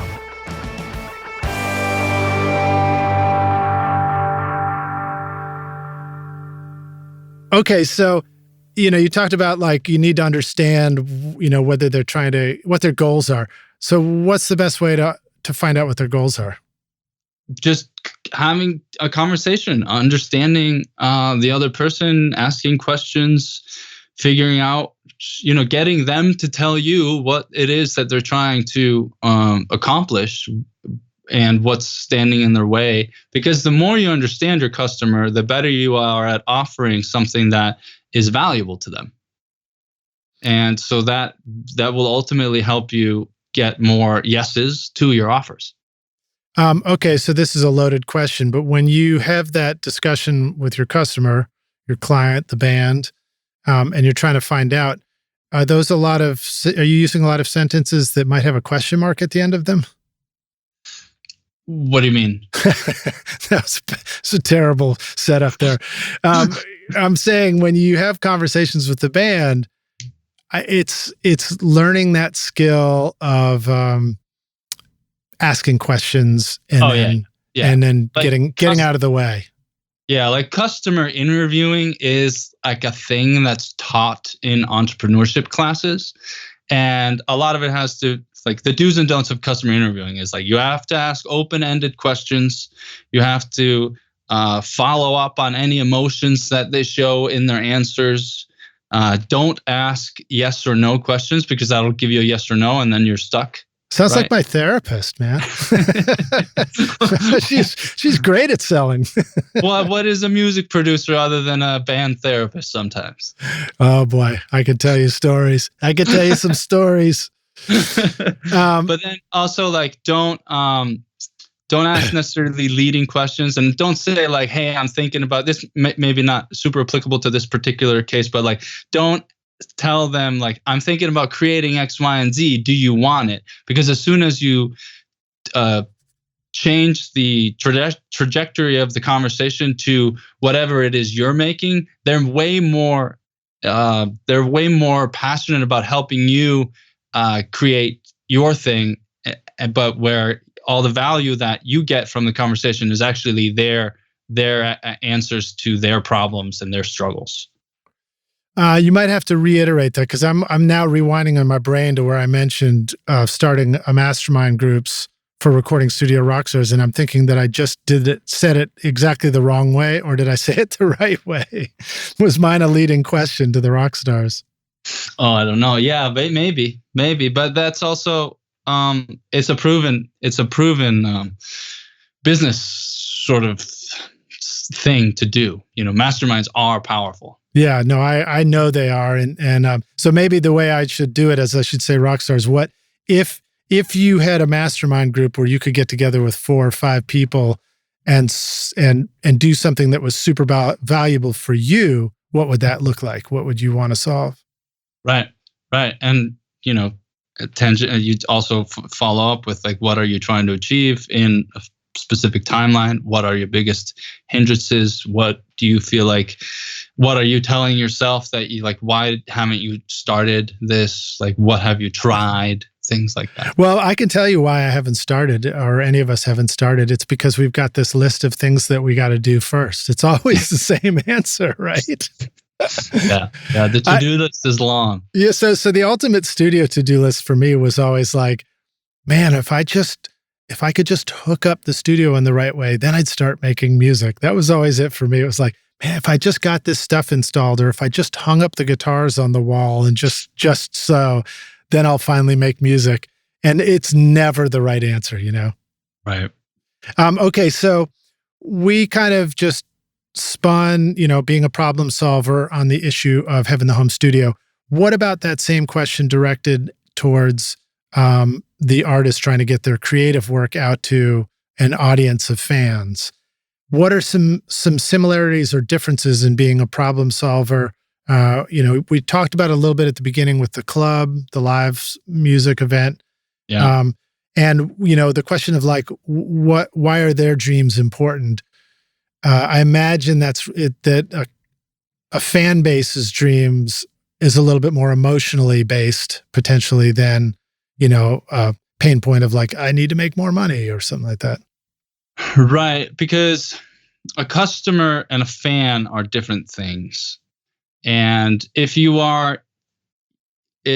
when you're a creative or an artist and you're not necessarily selling that art, the product is a little bit different. And Ryan over at Indie Music Academy actually talks about this really well, about how you just continually talk about your story. You share in progress stuff because that creates more eyeballs in the long run on your things that may potentially generate a bigger audience, so that when you have something to sell, you can sell it to a larger list.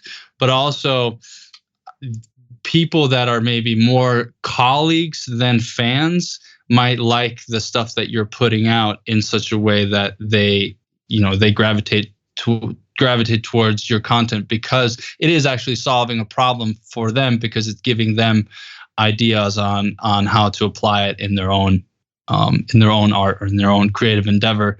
So True. There is a difference between the psychology of the fan that wants to support you, because art is really, a lot of it is an entertainment value. So like, you're competing with a lot of different types of entertainment when you're trying to get the attention of a fan, right? Yeah. Whereas a customer or a client has more of a burning problem that they need to solve. They're not, although they might be deciding between a lot of different service providers, they're not deciding between you and Netflix or whatever, right? Yeah. Well, and the thing is, I think the advantage as an artist trying to reach your audience over Netflix isn't personal. They're not going to call you out by name when you watch a movie. They're not going to give you a direct answer to your own question. Right. Whereas a fan base, you can do that as an artist to a fan base. You can do that as a studio to a client. I can do that as a host of a podcast to the rock stars listening, and I do as much as I can, and I need to do more of it too. But I mean, that's what can make it so cool, is being personal. I mean, you get a lot of emails coming in. I know a lot of incoming messages as a content creator. I do too. Mm-hmm.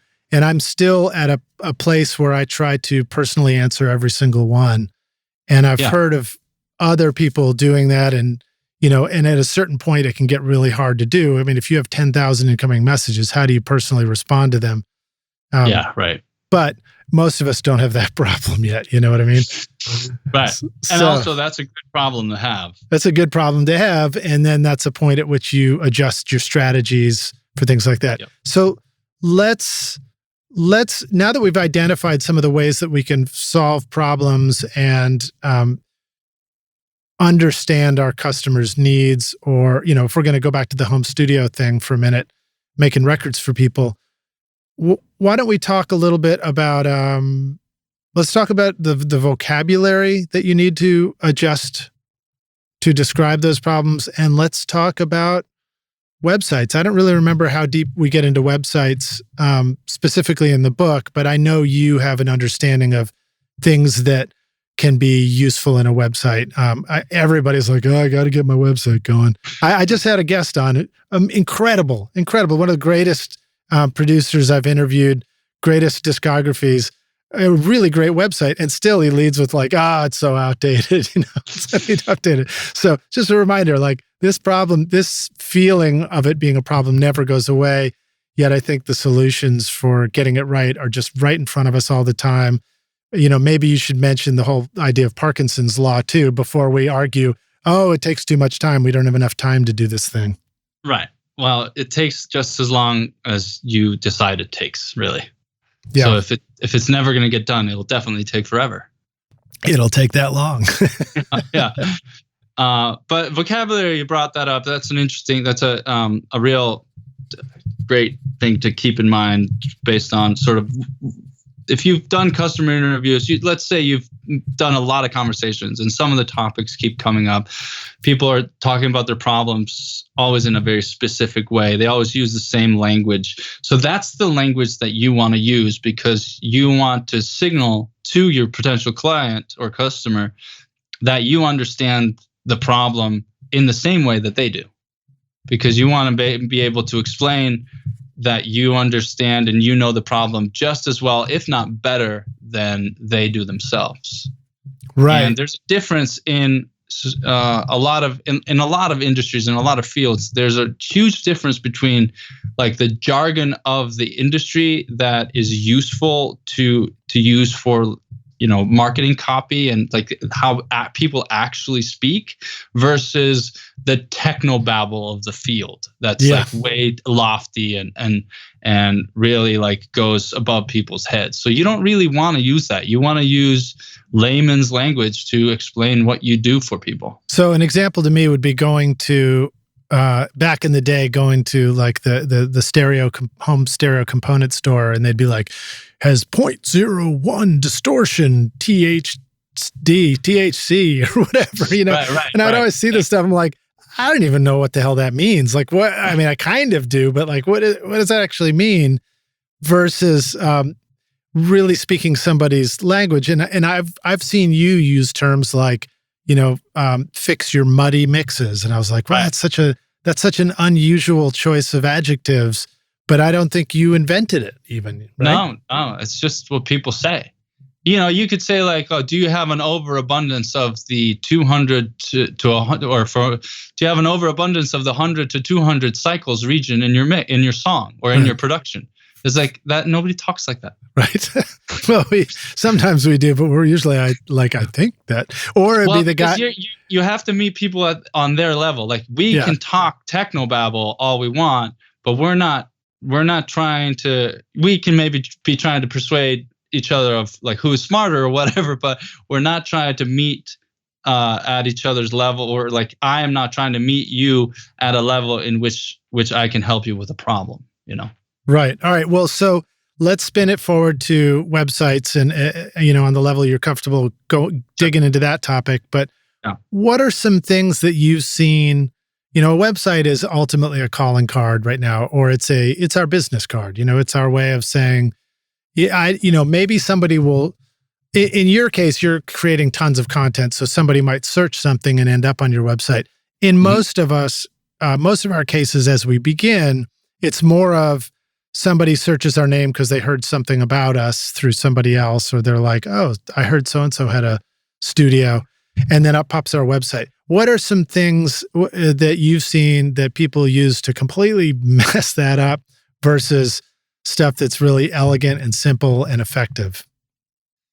So the first, always think customer-centric. So put yourself in the shoes of your potential client, but think about what you want that potential client to do once they hit your website.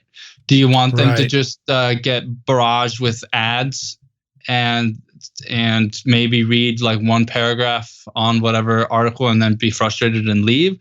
Or do you want to have, clean usability more or less, but with calls to action to what you want them to do next? Sort of like, Hansel and Gretel and the breadcrumbs in a way. You want to give them breadcrumbs on what to do next. So calls to action at the top of the page, at the bottom of a piece of content, anywhere that makes sense, so that you sort of control the flow. You want to think of your website as a flow diagram that starts with cold traffic to lead or client, right? Mm-hmm. What are the steps that a person takes on your website? And if you have a website, whoever's maybe listening now and they haven't thought about that at all, just go to your website and imagine yourself to be your customer And if it seems hard for you to contact yourself on your website, you're gonna need to fix that. It's exponentially more hard for your customer to reach you. Right. The secret to a great mix is to start with great source tracks. And this means you need great microphones. JZ Mics in Riga, Latvia brings you the new BB29 Signature Series microphone to help your recordings add clarity and detail to your mixes. At the heart of JZ microphones is the unique Golden Drop capsule design with a lighter, faster diaphragm that delivers great clarity and fidelity without distracting colorations and distortions. The new BB29 microphone has a Class A discrete amplifier circuit, extremely low self-noise, and transformer-coupled output to bring an expensive sound to your studio for an affordable price. JZ offers a 5-year warranty, free shipping to the US, and a 30-day money-back guarantee. Plus, for a limited time, you can use the coupon code ROCKSTARS to get 50% off the BB29 at jzmic.com. Want to record killer drums in your home studio? Rockstars of Drums will show you how to record, edit, and mix pro-sounding drums with a Nashville session drummer and a Grammy-winning studio. Want to start mastering your own records? Rockstars of Mastering walks you through exactly how I mastered my own record using nothing but plugins in PreSonus Studio One. Want to learn how to create a mix that doesn't suck but rocks instead? At Mixmaster Bundle, I show you how to mix using stock and free plugins so that you can have punchy, powerful drums, guitars that rock, bass you can feel, and a mix that is in your face. Plus, it's totally free as my way of saying thanks for listening. Then go to mixmasterbundle.com to get started for free now and look for the clickable link in the show notes below. So one of our sponsors on the show is Brian Murphy with soundporter.com, and I've really enjoyed watching the way that he's designing his website to make sure that when you land there, you're immediately presented with, a form that gives you an option to join in or do something or get a demo of what your project would sound like mastered, stuff like that. And I find that stuff can be really effective. So it's very cool to see when that happens. Now, I will confess, I'm doing a studio overhaul here myself, and I just finished a 5-year battle of winning the home studio war in Nashville. So I'm about to reopen and embrace all these strategies. So for example, because I was in this 5-year hiatus with the studio, there was sort of no point in doing a full-on studio promotion. Technically, I won't get into the weeds about that, but the city told me I couldn't promote. So now that I can, I'm really looking forward to embracing all these things of putting the form on, following the whole strategy. When you land there, where do you go? I mean, there's even the question of if somebody types in a domain name, just .com and ends there, they land on the landing page. But a lot of times, if you shared some other blog post or something like that, the social media link might come back to that blog post and not even to the landing page. So then you need to make sure that blog post still has all the information that somebody needs to know to take some action, right? Yep. I mean, my website's custom coded, so the calls to actions are always above the blog post and below the blog posts. And if you go to the blog page, there's a sidebar, and then even if you don't land on a quote unquote landing page, there are other calls to actions throughout the page that have my value proposition. Because basically what I do is I help home studio musicians and bedroom producers transform their muddy mixes into radio ready records. And nice. that's what they want, and that's what I've helped them achieve, and that's also how they speak. So that's why that value proposition is sort of front and center. Now, how did you learn how they speak? Well, it helps to be your own audience member, in a way. I am a musician and been an engineer for a while, so I know how they talk because I'm just a member of the group. But the best way to understand how people describe their own problems is to ask them. So customer interviews for sure. But the first thing that I do whenever I get a new subscriber is I ask them, hey, first of all, I give them the freebie that in this case, I have the Mix Finisher cheat sheet. That's the freebie that I'm offering right now. And at the end of that email, I give them the freebie. I tell them what to expect. I introduce myself, give, a few bullet points of accolades just to sort of build confidence and credibility because, I want them to know that I know what I'm talking about in a way. And then at the end, there's always a call to action at the end of an email. And in the call to action at the end of the first email is always to fill out a survey of like how I can help you more. What are you struggling with the most when it comes to your mixes and your productions? And when people fill that out, it really helps me understand how they are describing their problems and what they need help with, which basically guides me in product development and content creation as well. So what are some examples that you've seen of that kind of a strategy applied to the studio that is, reaching out through a much smaller email list or contact form to potential clients? For example, have you seen anybody create a free thing, which is like a PDF guide for how to be ready for a session? 10 things that will make your next recording session go flawlessly, for example. Right. And have you seen that work? Have you seen examples, or are we about to break new ground and start a whole new revolution here?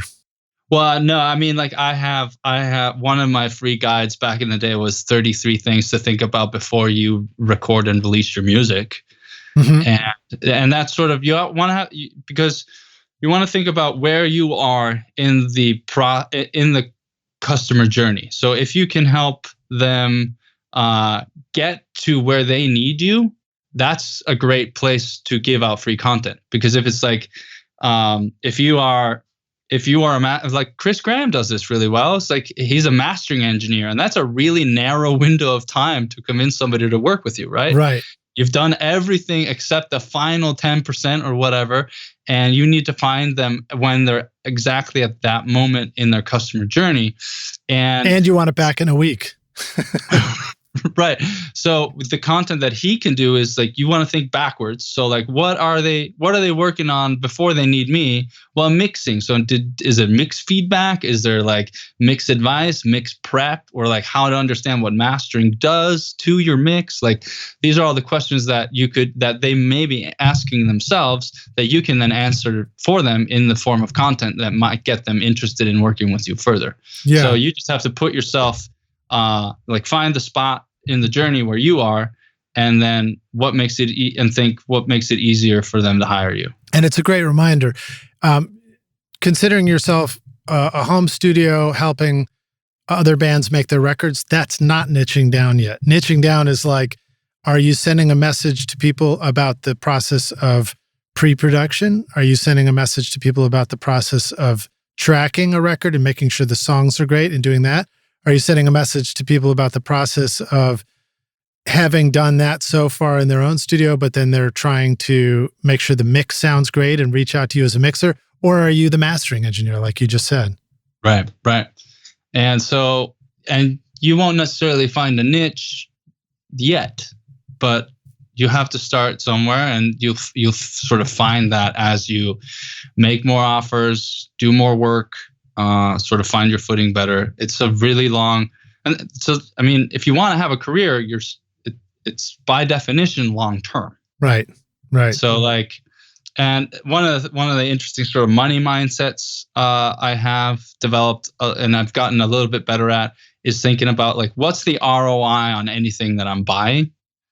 And if you're thinking like, well, I can't afford this, it's $100 thing. I can't afford $100 right now. But if it's like, well, this $100 thing will potentially make me more money in the long run. And also, I'm going to assume that you want to make more than $100 in your business and in your career. Right. Now, if the offer is to make $101 over the next decade, then you might actually just go out to dinner instead. But if it's well, that's ROI. You have to think about like what's the right ROI for your investment, right? Right. So an example for me would be joining Graham Cochran's business coaching group. The six-figure community, and that really that was a significant investment, but it really helped me better understand how I wanted to help my audience through teaching and launching a course successfully and everything like that. And it paid for itself. So that was great.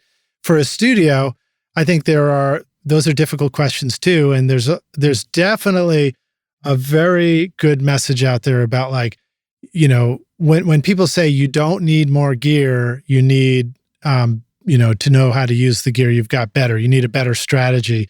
I 100% agree with that. I think that so many of us could be making a great income in making records using nothing more than a laptop computer, a pair of headphones, a handful of plugins to mix with. And in fact, if you're wondering which plugins to get, which of your books should they be reading, Björgvin? Of my books? Yeah, step-by-step mixing and step-by-step mixing, I guess. And you get what you give, I guess. Yeah. Well, I mean, you also had mixing with 5 plugins, which I can't remember if that's still available now or that was sort of rolled into some other stuff. But yeah, that's my flagship mixing course. So if you want to know how to mix, you just go to mixfinisher.com, download the cheat sheet, and if you want to enroll in the course, it opens up regularly throughout the year. Yeah. So my point being, you don't need a lot of stuff. You literally need 5 plugins and you can get going. So and you should allow yourself growing pains in your studio. So like you don't have to buy all this fancy gear, but if you get to the point in your career where you're always thinking like, oh, if only I had this thing, I would actually use it a lot and it would actually make my life easier and it could make me more money. You want to think about it that way. Allow your studio to grow, find a starting point, and then move up from there.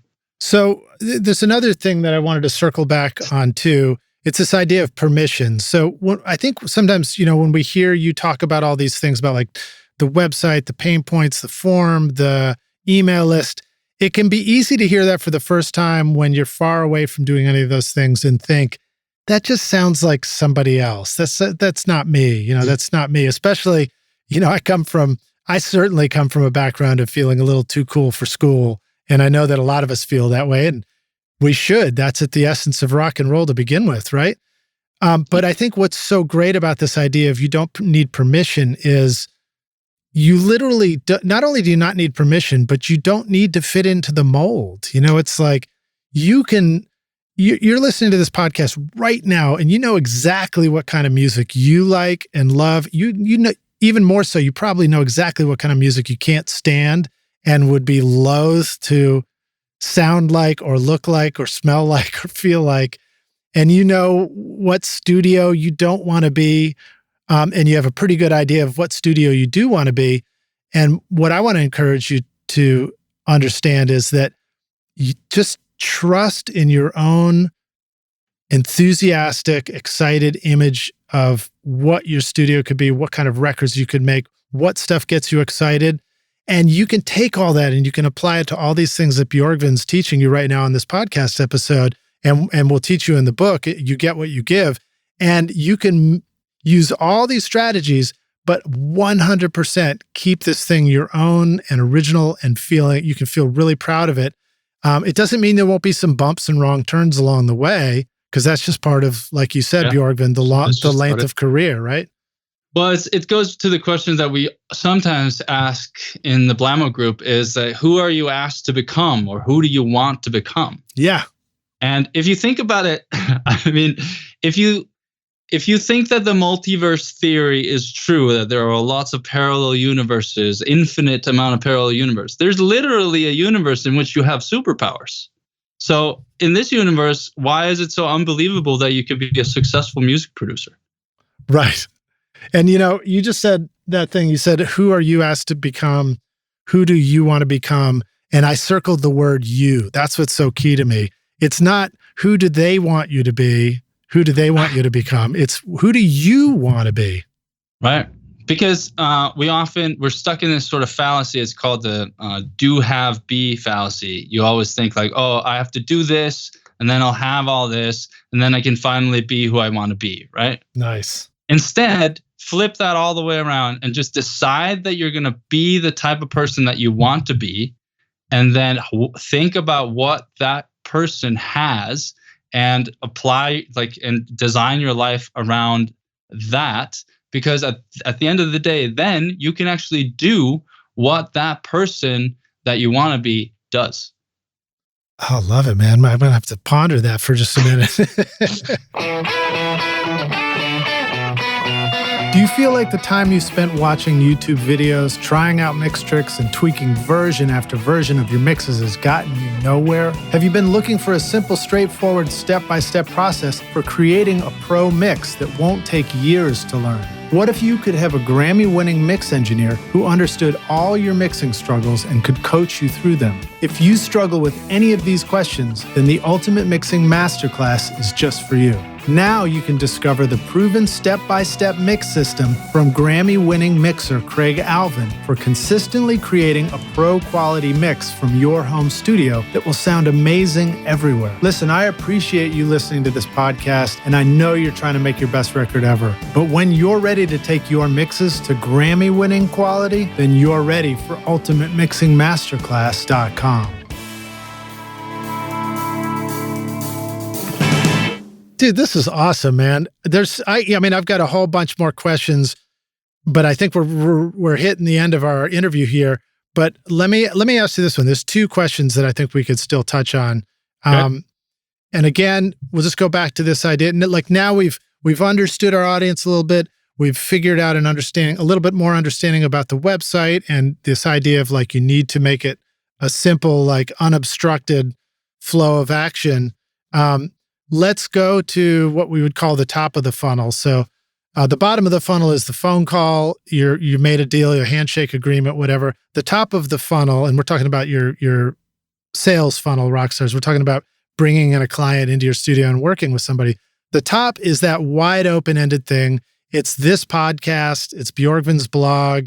It's the Rockstars fill in the blank.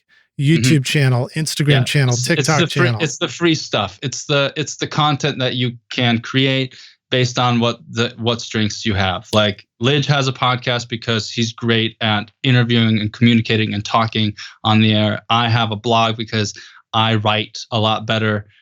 Graham has a YouTube channel and has grown a YouTube channel because he's comfortable on camera. So focus on your strengths and you make that your free content because it's way easier to make, and just focusing on making one thing really perform well instead of trying to be everywhere at once. Right. And I think for a lot of people, it's just social media. It's like, okay, I'm a studio, I'm making records.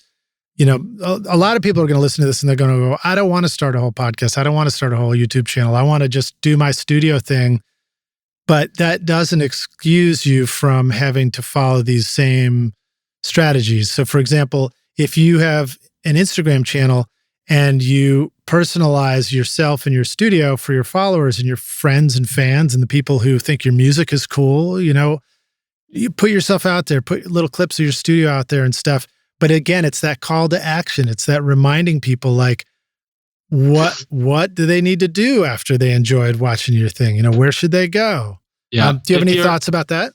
Well, it's basically, if you're an ideal client, you mentioned, friends, family, fans, all these potential clients maybe. So who really moves the needle for you in this case is a potential client. So what you want to think about when you're doing content is, what do you want the potential client, if they were to see your piece of content, what do you want them to do next? Right. And, as Graham teaches so well in his courses too, is always, always, always have a call to action at the end of the thing you do.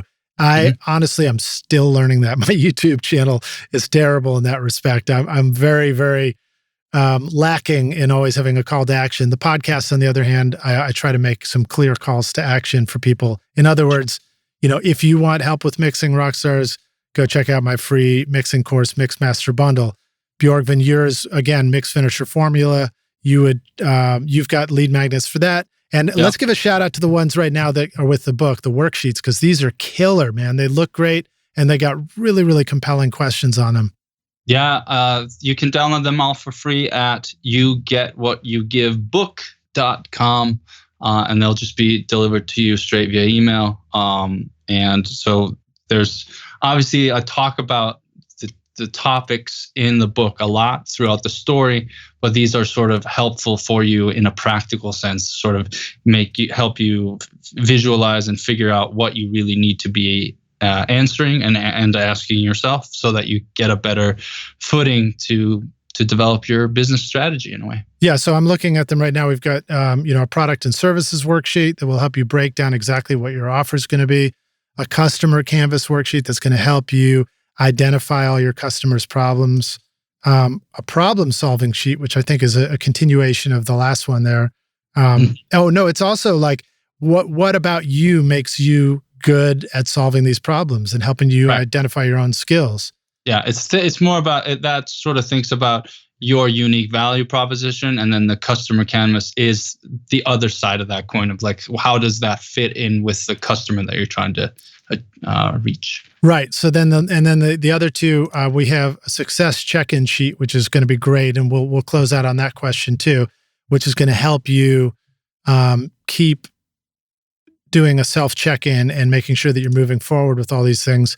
And then one that really breaks down some wonderful habits and helps you break down your day-to-day. So let's talk about that. Let's go to these last questions.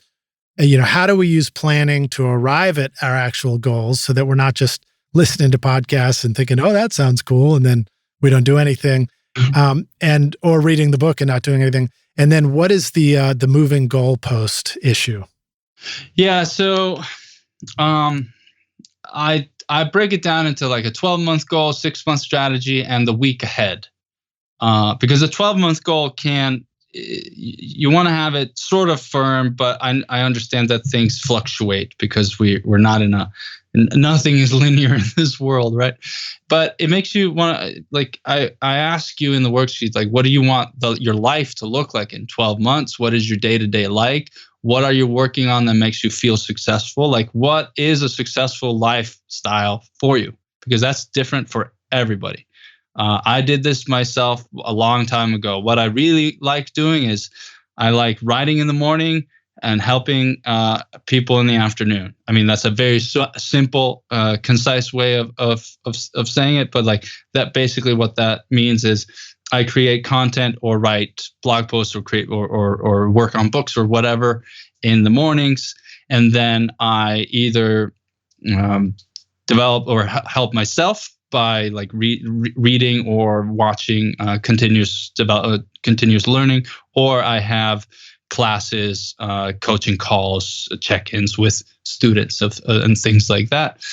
And then the 12-month goal, because it's kind of squishy, you want to have like a 6-month strategy. Okay, like what would be a good milestone? Say you're in town and the mountain's way over there in the horizon. What's the strategy to get to the base of the mountain, right? Mm-hmm. And then the week ahead, am I picturing the Lord of the Rings? That's what I should be picturing, or the Hobbit? Sure. Whatever mountain's in your mind. And then the week ahead is like, okay, what can you do this week to get closer to your goal? And like, what really will move the needle this week to get some momentum on it? Because like Newton's law of motion is real. An object in motion stays in motion. So you want to increase your momentum towards something that you have decided on achieving or whatnot. But if you haven't really decided on anything, you're kind of like, like the Cheshire Cat says to Alice in Wonderland, is like, if you don't know where you're going, it doesn't matter where if you don't know where you're ending up or something like that, it doesn't matter. You can go anywhere, right? Yeah. I'm butchering that quote for sure, but that's sort of like, okay, well, if I'm going to scale the mountain this week, I might have to pack, right? Mm-hmm. And then to keep yourself constantly on track every week, this is what we do at Blammo. In a way, we talk about what worked. So in every 7 days, you reflect in a way, and you answer for yourself or with other people if you have a group. What worked? What did I get done? What am I proud of? Because you don't want to forget your achievements, because it's so easy to get like a negative comment via email or online and think you're just a terrible person that hasn't ever achieved anything. But you want to make sure that you keep reminding yourself of your accomplishments. Yeah. But then, what didn't get done, and you always want to have a grasp on that, and then set a priority for next week. Or in the next 7 days. And then an important one too is like, what can I do less of? So as you are scaling your career, or as you are growing in your career, you will not be, your day-to-day will not be the same as as a startup studio owner than like a digital CEO or a CEO. Like when you're just starting out, your tasks are a lot different than what they are when you're the boss and you maybe have employees or whatnot. You so can probably remember. You can probably just just remember what they are in your head every day, because there's not that many you got to do at first. Right, and then plan out your week accordingly, according to what really does move the needle. So one of the things that I noticed on the habits checklist, you talk about these different habits, and then you talk about 3 important tasks. And I thought that was really cool. Is that sort of related to the day-to-day strategy? Yeah, in a way. I can't remember where the 3 most important tasks are from. They're from some guru that's smarter than me for sure. But it's sort of like if you get these 3 things done, or then you will have gained a little more momentum, right? Yeah. To the big goal, right? And if you never do any of them, then obviously you're never going to get closer. And if you get flustered with a bunch of other things, then that's going to keep you distracted from the real success that you want to achieve, right? And there may be side routes, side quests on the way to the mountain, to keep the analogy going. Yeah. But you want to keep the momentum going in a way. And just they can be one task, they can be 3 tasks. But if you have 10 priorities, that's not a priority. That's just a list of 10 things. Yeah, exactly. Occasionally you almost get eaten by ogres and you fall into an endless pit in the minds of the, I can't even remember who the creatures are that live under the earth. Right. And you regenerate at your last checkpoint and you have to keep going. That's right. All right. Well, so I like it. So the 3 things, I mean, in the words of De La Soul, 3, it's a magic number. So that makes sense to me. I mean, there is something really perfect about 3s, the triangle, the, 3 things, 3, small, medium, large, 3 things to remember, all of that. And you talked about momentum too. So to help keep, an object in a momentum will continue. I got a really interesting spin on that listening to you talk about that, reminded that, yes, Rockstars, without that larger overarching plan for what you're doing, then any of us who are familiar with that, I just keep working on the mix. I just keep working on the mix. I just go back to visit it. It's that object in momentum. It'll just stay. You'll keep working on the mix. You'll keep revisiting it every time until you finally put it in an overarching plan and overarching. Sorry. Come on, Liz, you're an ex-architect. So very cool tips, man. Well, dude, this has been a blast, and you rock. And thanks for having me. Rockstars, please go check out the book. You Get What You Give. It's tell us where we can go find it. I don't know if there's, if we're talking price points here, but I promise you it's very affordable and got a huge value in the read and what you get out of it. Yeah. It'll be available on Amazon, both paperback and Kindle. And if you just go to yougetwhatyougivebook.com, there will be links to sign up to get the success strategies, but also there'll be links to the book there and to the playlist and things like that. So okay, fantastic. And Rockstars, I want you to be fully aware of what just happened there. Björgvin went out of his way to do an entire podcast episode of content related to something else that he has to offer that can help out. And did you notice how we did a call to action at the end of the episode?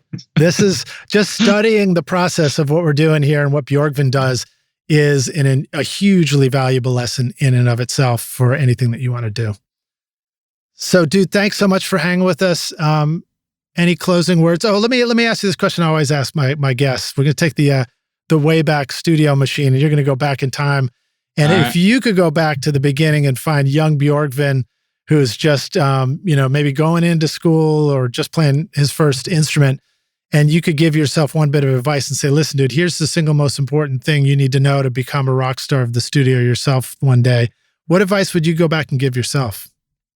Study as much as you can and put all of the things that you learn into action. I love it. All right. And have you given us an action to take right now? Give it to us one more time. Well, I would recommend reading the book at yougetwhatyougivebook.com. Awesome. I love it, dude.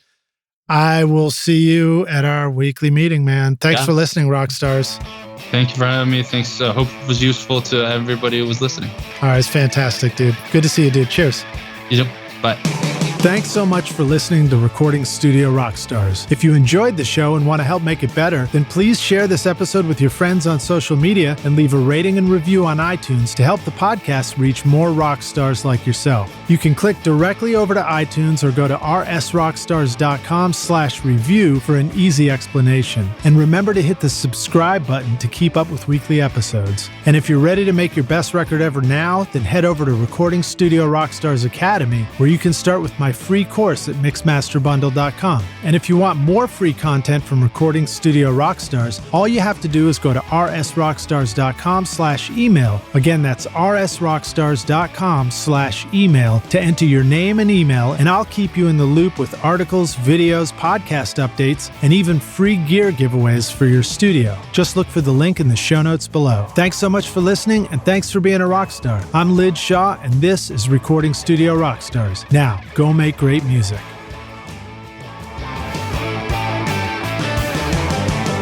Recording Studio Rockstars would like to give a big thank you to our amazing sponsors who help make this episode possible. Sound Porter Mastering, OWC, Atom Audio, Spectra 1964, Isotope, and JZ Microphones. Remember to get your free mastering demo at soundporter.com and use the coupon codes ROCK10 at Isotope for an additional 10% off, and ROCKSTARS at jzmic.com for 50% off the BB29 for a limited time.